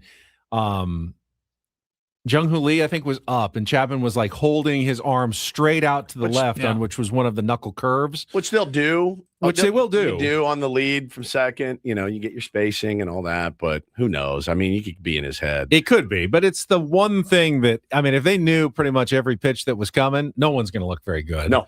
And you can also deke pitchers that way. Yeah. I mean, you just tell the batter behind you, like, hey, I have no idea. I have no idea. But I'm going to signal because now I'm going to get in his dome. But the Padres watched the film, and they're the ones who told Marquez, you are tipping. It wasn't, we think you might be tipping and they're getting it. No, it was, you are tipping your pitches and we need to change something. So we'll see if that change has any effect today in the first game of the series. And then tomorrow, Nick Pivetta is pitching. He was coming off a great start, but he's going up against Paul Skeens. First time the Padres will face Paul Skeens. So again, you feel like you need to be close to perfect to keep it close against Paul Skeens. If you're Nick Pivetta. So that's not the ideal matchup. And then I think it's Mitch Keller and Michael King in the final game of the series. My goal would be find a way to split the first two and give Michael King a chance to win the series on Wednesday afternoon. Keller's pretty nasty too, man. I mean, they got 3 good pitchers going. They do, and they got more coming as well. Bubba Chandler is going to throw fastballs. He's going to throw fastballs, and he's going to try to throw fastballs by you. It's going to be a challenge. I mean, we have some, older, slower bats right now. So that's what, if I'm Bubba Chandler, I'm going right after Manny, right? He throws it almost 75% of the time. So you're getting the heater. Can you be on time and do damage with it? Is it going to be, because he's so, like you said, he walks 6 guys. Be all like throwing hard and up and in and out, and you got to be on time for that. It doesn't bode well. Manny hit the home run yesterday, but it was on a changeup. Down and in. Now, Fernando and Laureano both got hits off of Aroldis Chapman. What do you think about the lineup tonight? Do you go back? You got to get Sheets in there, obviously. Do you go back to Crony at the top, or do you go Razor Ramon? I mean, he was 0 for 5 in the leadoff spot yesterday. I mean, if we're really mixing things up every single day, maybe Merrill leads off, against a righty. Yep. And, he's been swinging the bat very well. Get Ramon, him up as up. Yeah. Merrill, Ramon, Tatis, Machado, Sheets. Yep. And then you can go Bogarts, Cronenworth back. I think Cronenworth in the bottom third is I don't know why. It seems like he always comes up in a spot where they find a lefty to get to throw against Jake, which is not advantageous. Padres don't really have a backup second baseman that they can go to, so you can't really pinch hit for him, which has put Jake in tough spots. He's not been set up to succeed so far this season. He'll get a good at bats, but he's got a rough go because a lot of tough lefties, relievers find their way against Jake Cronenworth, no matter where he is in the lineup, whether it's top or bottom. They've been finding a way to get that lefty in against him, and he's just not as good against lefties as he is against righties. Yep. I would assume Fermin is back catching today for Marquez. And we'll see. I mean, Fermin's offensively had the double over the weekend, but that was only his second hit of the season. Yep. Hasn't been a lot at the plate either for Freddie Fermin. So it's not just Luis Camposano who struggled offensively. C20 says Jake's always in a tough spot at the plate, regardless of where he hits. That's mean, being mean. And it's not really true. He's a productive offensive player in general. On base especially. On base for sure. Yeah. But if it's just against lefties, he's going to struggle. Yeah, there's no doubt about that. Kind of a weird series. So East Coast, we're going to have 3:40 starts today and tomorrow, and then on Wednesday. Wednesday is the old 8:37 start. 8:37 pregame, 9:37 first pitch. Yeah, very early. Can't wait. A little preemptory of Ben Woods on Thursday. That's about as early as it gets. I don't think there are any earlier starts other than that Patriots Day Boston game that starts at 8 a.m. West Coast time. Yeah, which we've never played in. I don't think. Nope. That'd be fun. 1 hour show that day. But otherwise, yeah, it's and then they come home and no days off. Remember, they're in a streak of 10 games in 10 days. I love it. So Good they for us. come right home to face the Rockies Thursday through Sunday. It's a decent month to make some hay, Benny. I hate to make the hay bit, but it's a decent month to make some hay. Yeah, you thought so. You when got you saw 7 against you the saw Rockies. this week against the Pirates and the Rockies and go, oh, that's a great week. But then the Pirates are Look not nasty. the pushovers that you thought they would be. So, and there's no off day until next Monday, a week from today. So games every day this week. All right, we will come back. Final timeout, broadcasting live from the Bill House Studios. We know how. Maybe a little topic wheel spin and get you ready for Braden coming up at 10 on San Diego's #1 sports station, 97.3 The Fan.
He just here. I'll show you a little. Just a little. Please don't. Just a little bit. What hurts on you? Nothing at all. A little bit. Not that now. So let's say whatever you're about to touch is the only thing. Let's say it's gonna hurt. Right? All right, yeah. Okay. Pretend your knee hurts. Pretend your knee. It's going to in a second. Right here.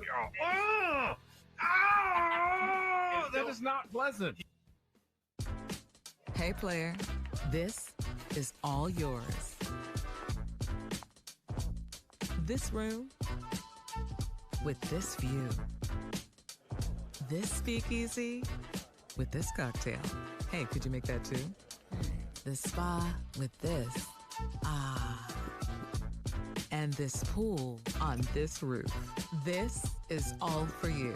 The all-new Hamul Casino Resort, now open.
Listen up, Tier 1s. We're giving you and a guest a chance to go away with Weezer on their Weezer The Gathering tour. Get hooked up with flights, a 2-night hotel stay, and a pair of tickets to see Weezer, plus a meet and greet with the band and a signed set list thanks to Live Nation and Crush Music. And all you have to do to enter is listen to us on the Odyssey app. Download the free app, create your account, favorite our station, listen for an hour to get your daily entry, and then come back each day for another chance to win. This is a national contest. Weezer, your thoughts? I've seen them, like them well enough. Yeah.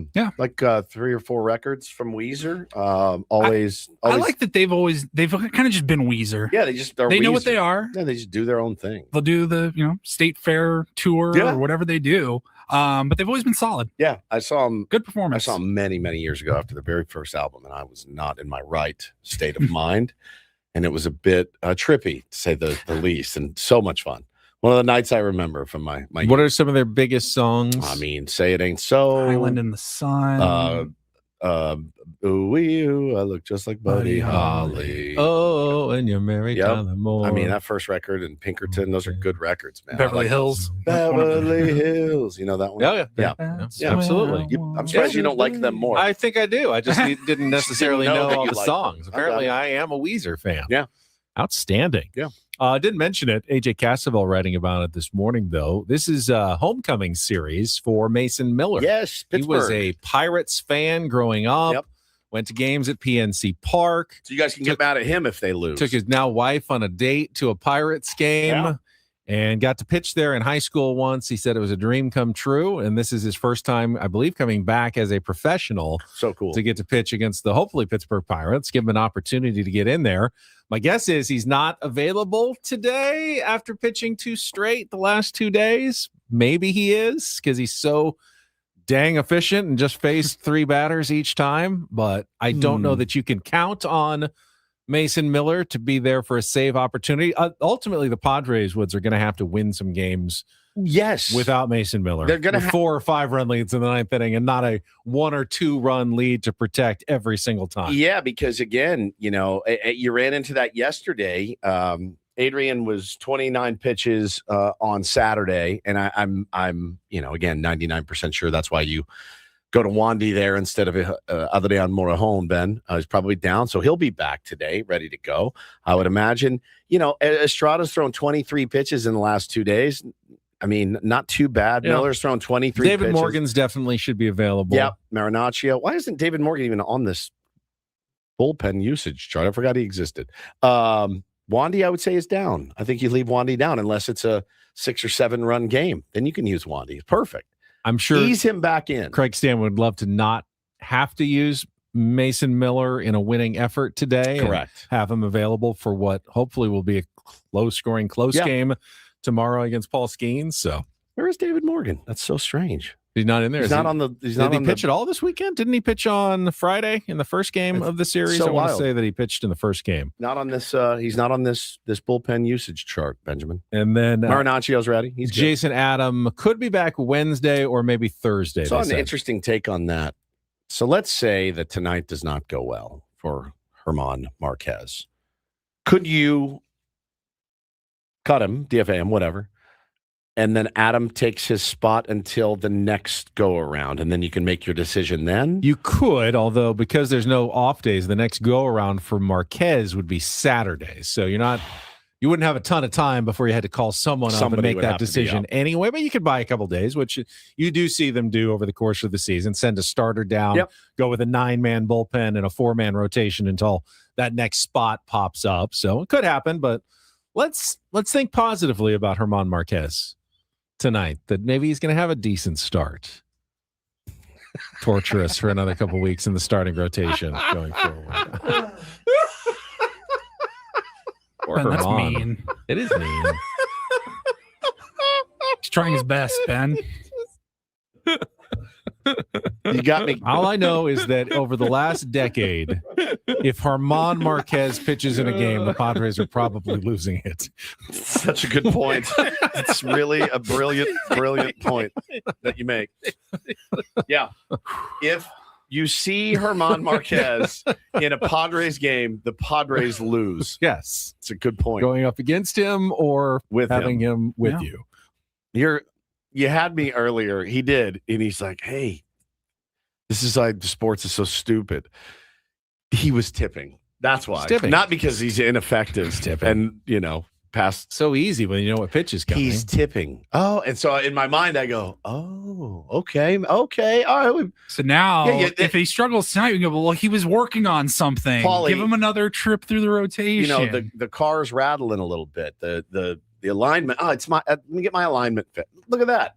Works like a dream every time. So you'll be a little more patient with a couple of veterans, but the patience, I promise you, is not unlimited. Yes, I will be patient with Nick Pivetta and Michael King and Randy Vasquez now. You know what I mean? Yes, I will be patient with them. I shan't be patient with Walker Buehler or German Marquez. Nor should you be. And I don't think the Padres front office is going to be that patient. Nor do I. All right, let's check traffic. We'll come back, wrap things up here on a Monday on Ben and Woods on 97.3 The Fan. From the Saboba Casino Resort Traffic Desk, K-Frog Traffic. That's the wrong traffic report, Paulie. That's not from us. Well, that's not what you do. I'll guess on Ben and Kelly Woods Danick appear on the would never. SDCCU fan hotline. God. It's not big bank banking. It is better. Let's check traffic. That was it? I got a lot of comments. Some advice I've been getting about my gait. Your walk, yeah. Yeah. Louise in our chat earlier said I might need to see a physical therapist. See, I don't think my walk is causing any injuries. I feel like when I walk, my legs just want to keep pushing out further and further until I'm just taking up a lot of side space. Save that. And that when the legs go further out, that causes the arms to. You walk very wide. Swing. I walk very wide. You're a very wide walker. I like if I was doing one of those tight ropes over in Niagara Falls, I would never be able to do it because I can't put get one your feet foot together in front of I can't get it around. Like my one leg is too big. The calves are too big to stop myself from walking in a straight line. So I need to kind of go left, it's not right, just the left, calves right. either. Yeah. Don't forget. Yeah. We've all seen the picture. Your pants have more surface area to cover. That's true. Than most men.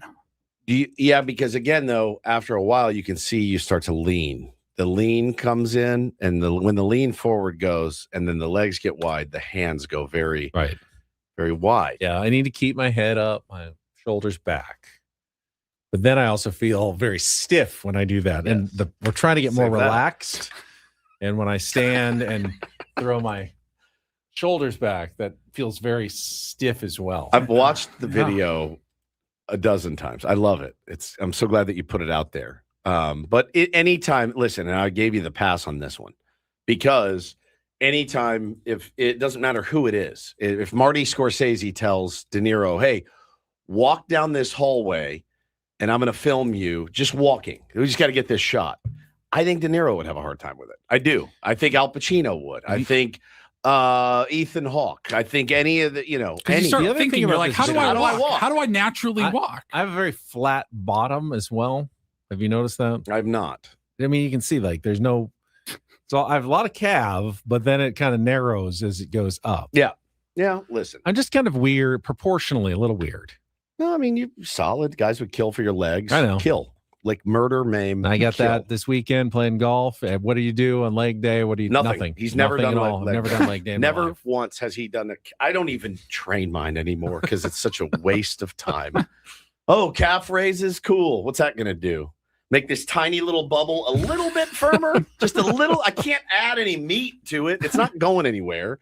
But yeah, I think you have a lot to be happy about, as we've seen. Thanks. The picture. You're fine. Just right. be you.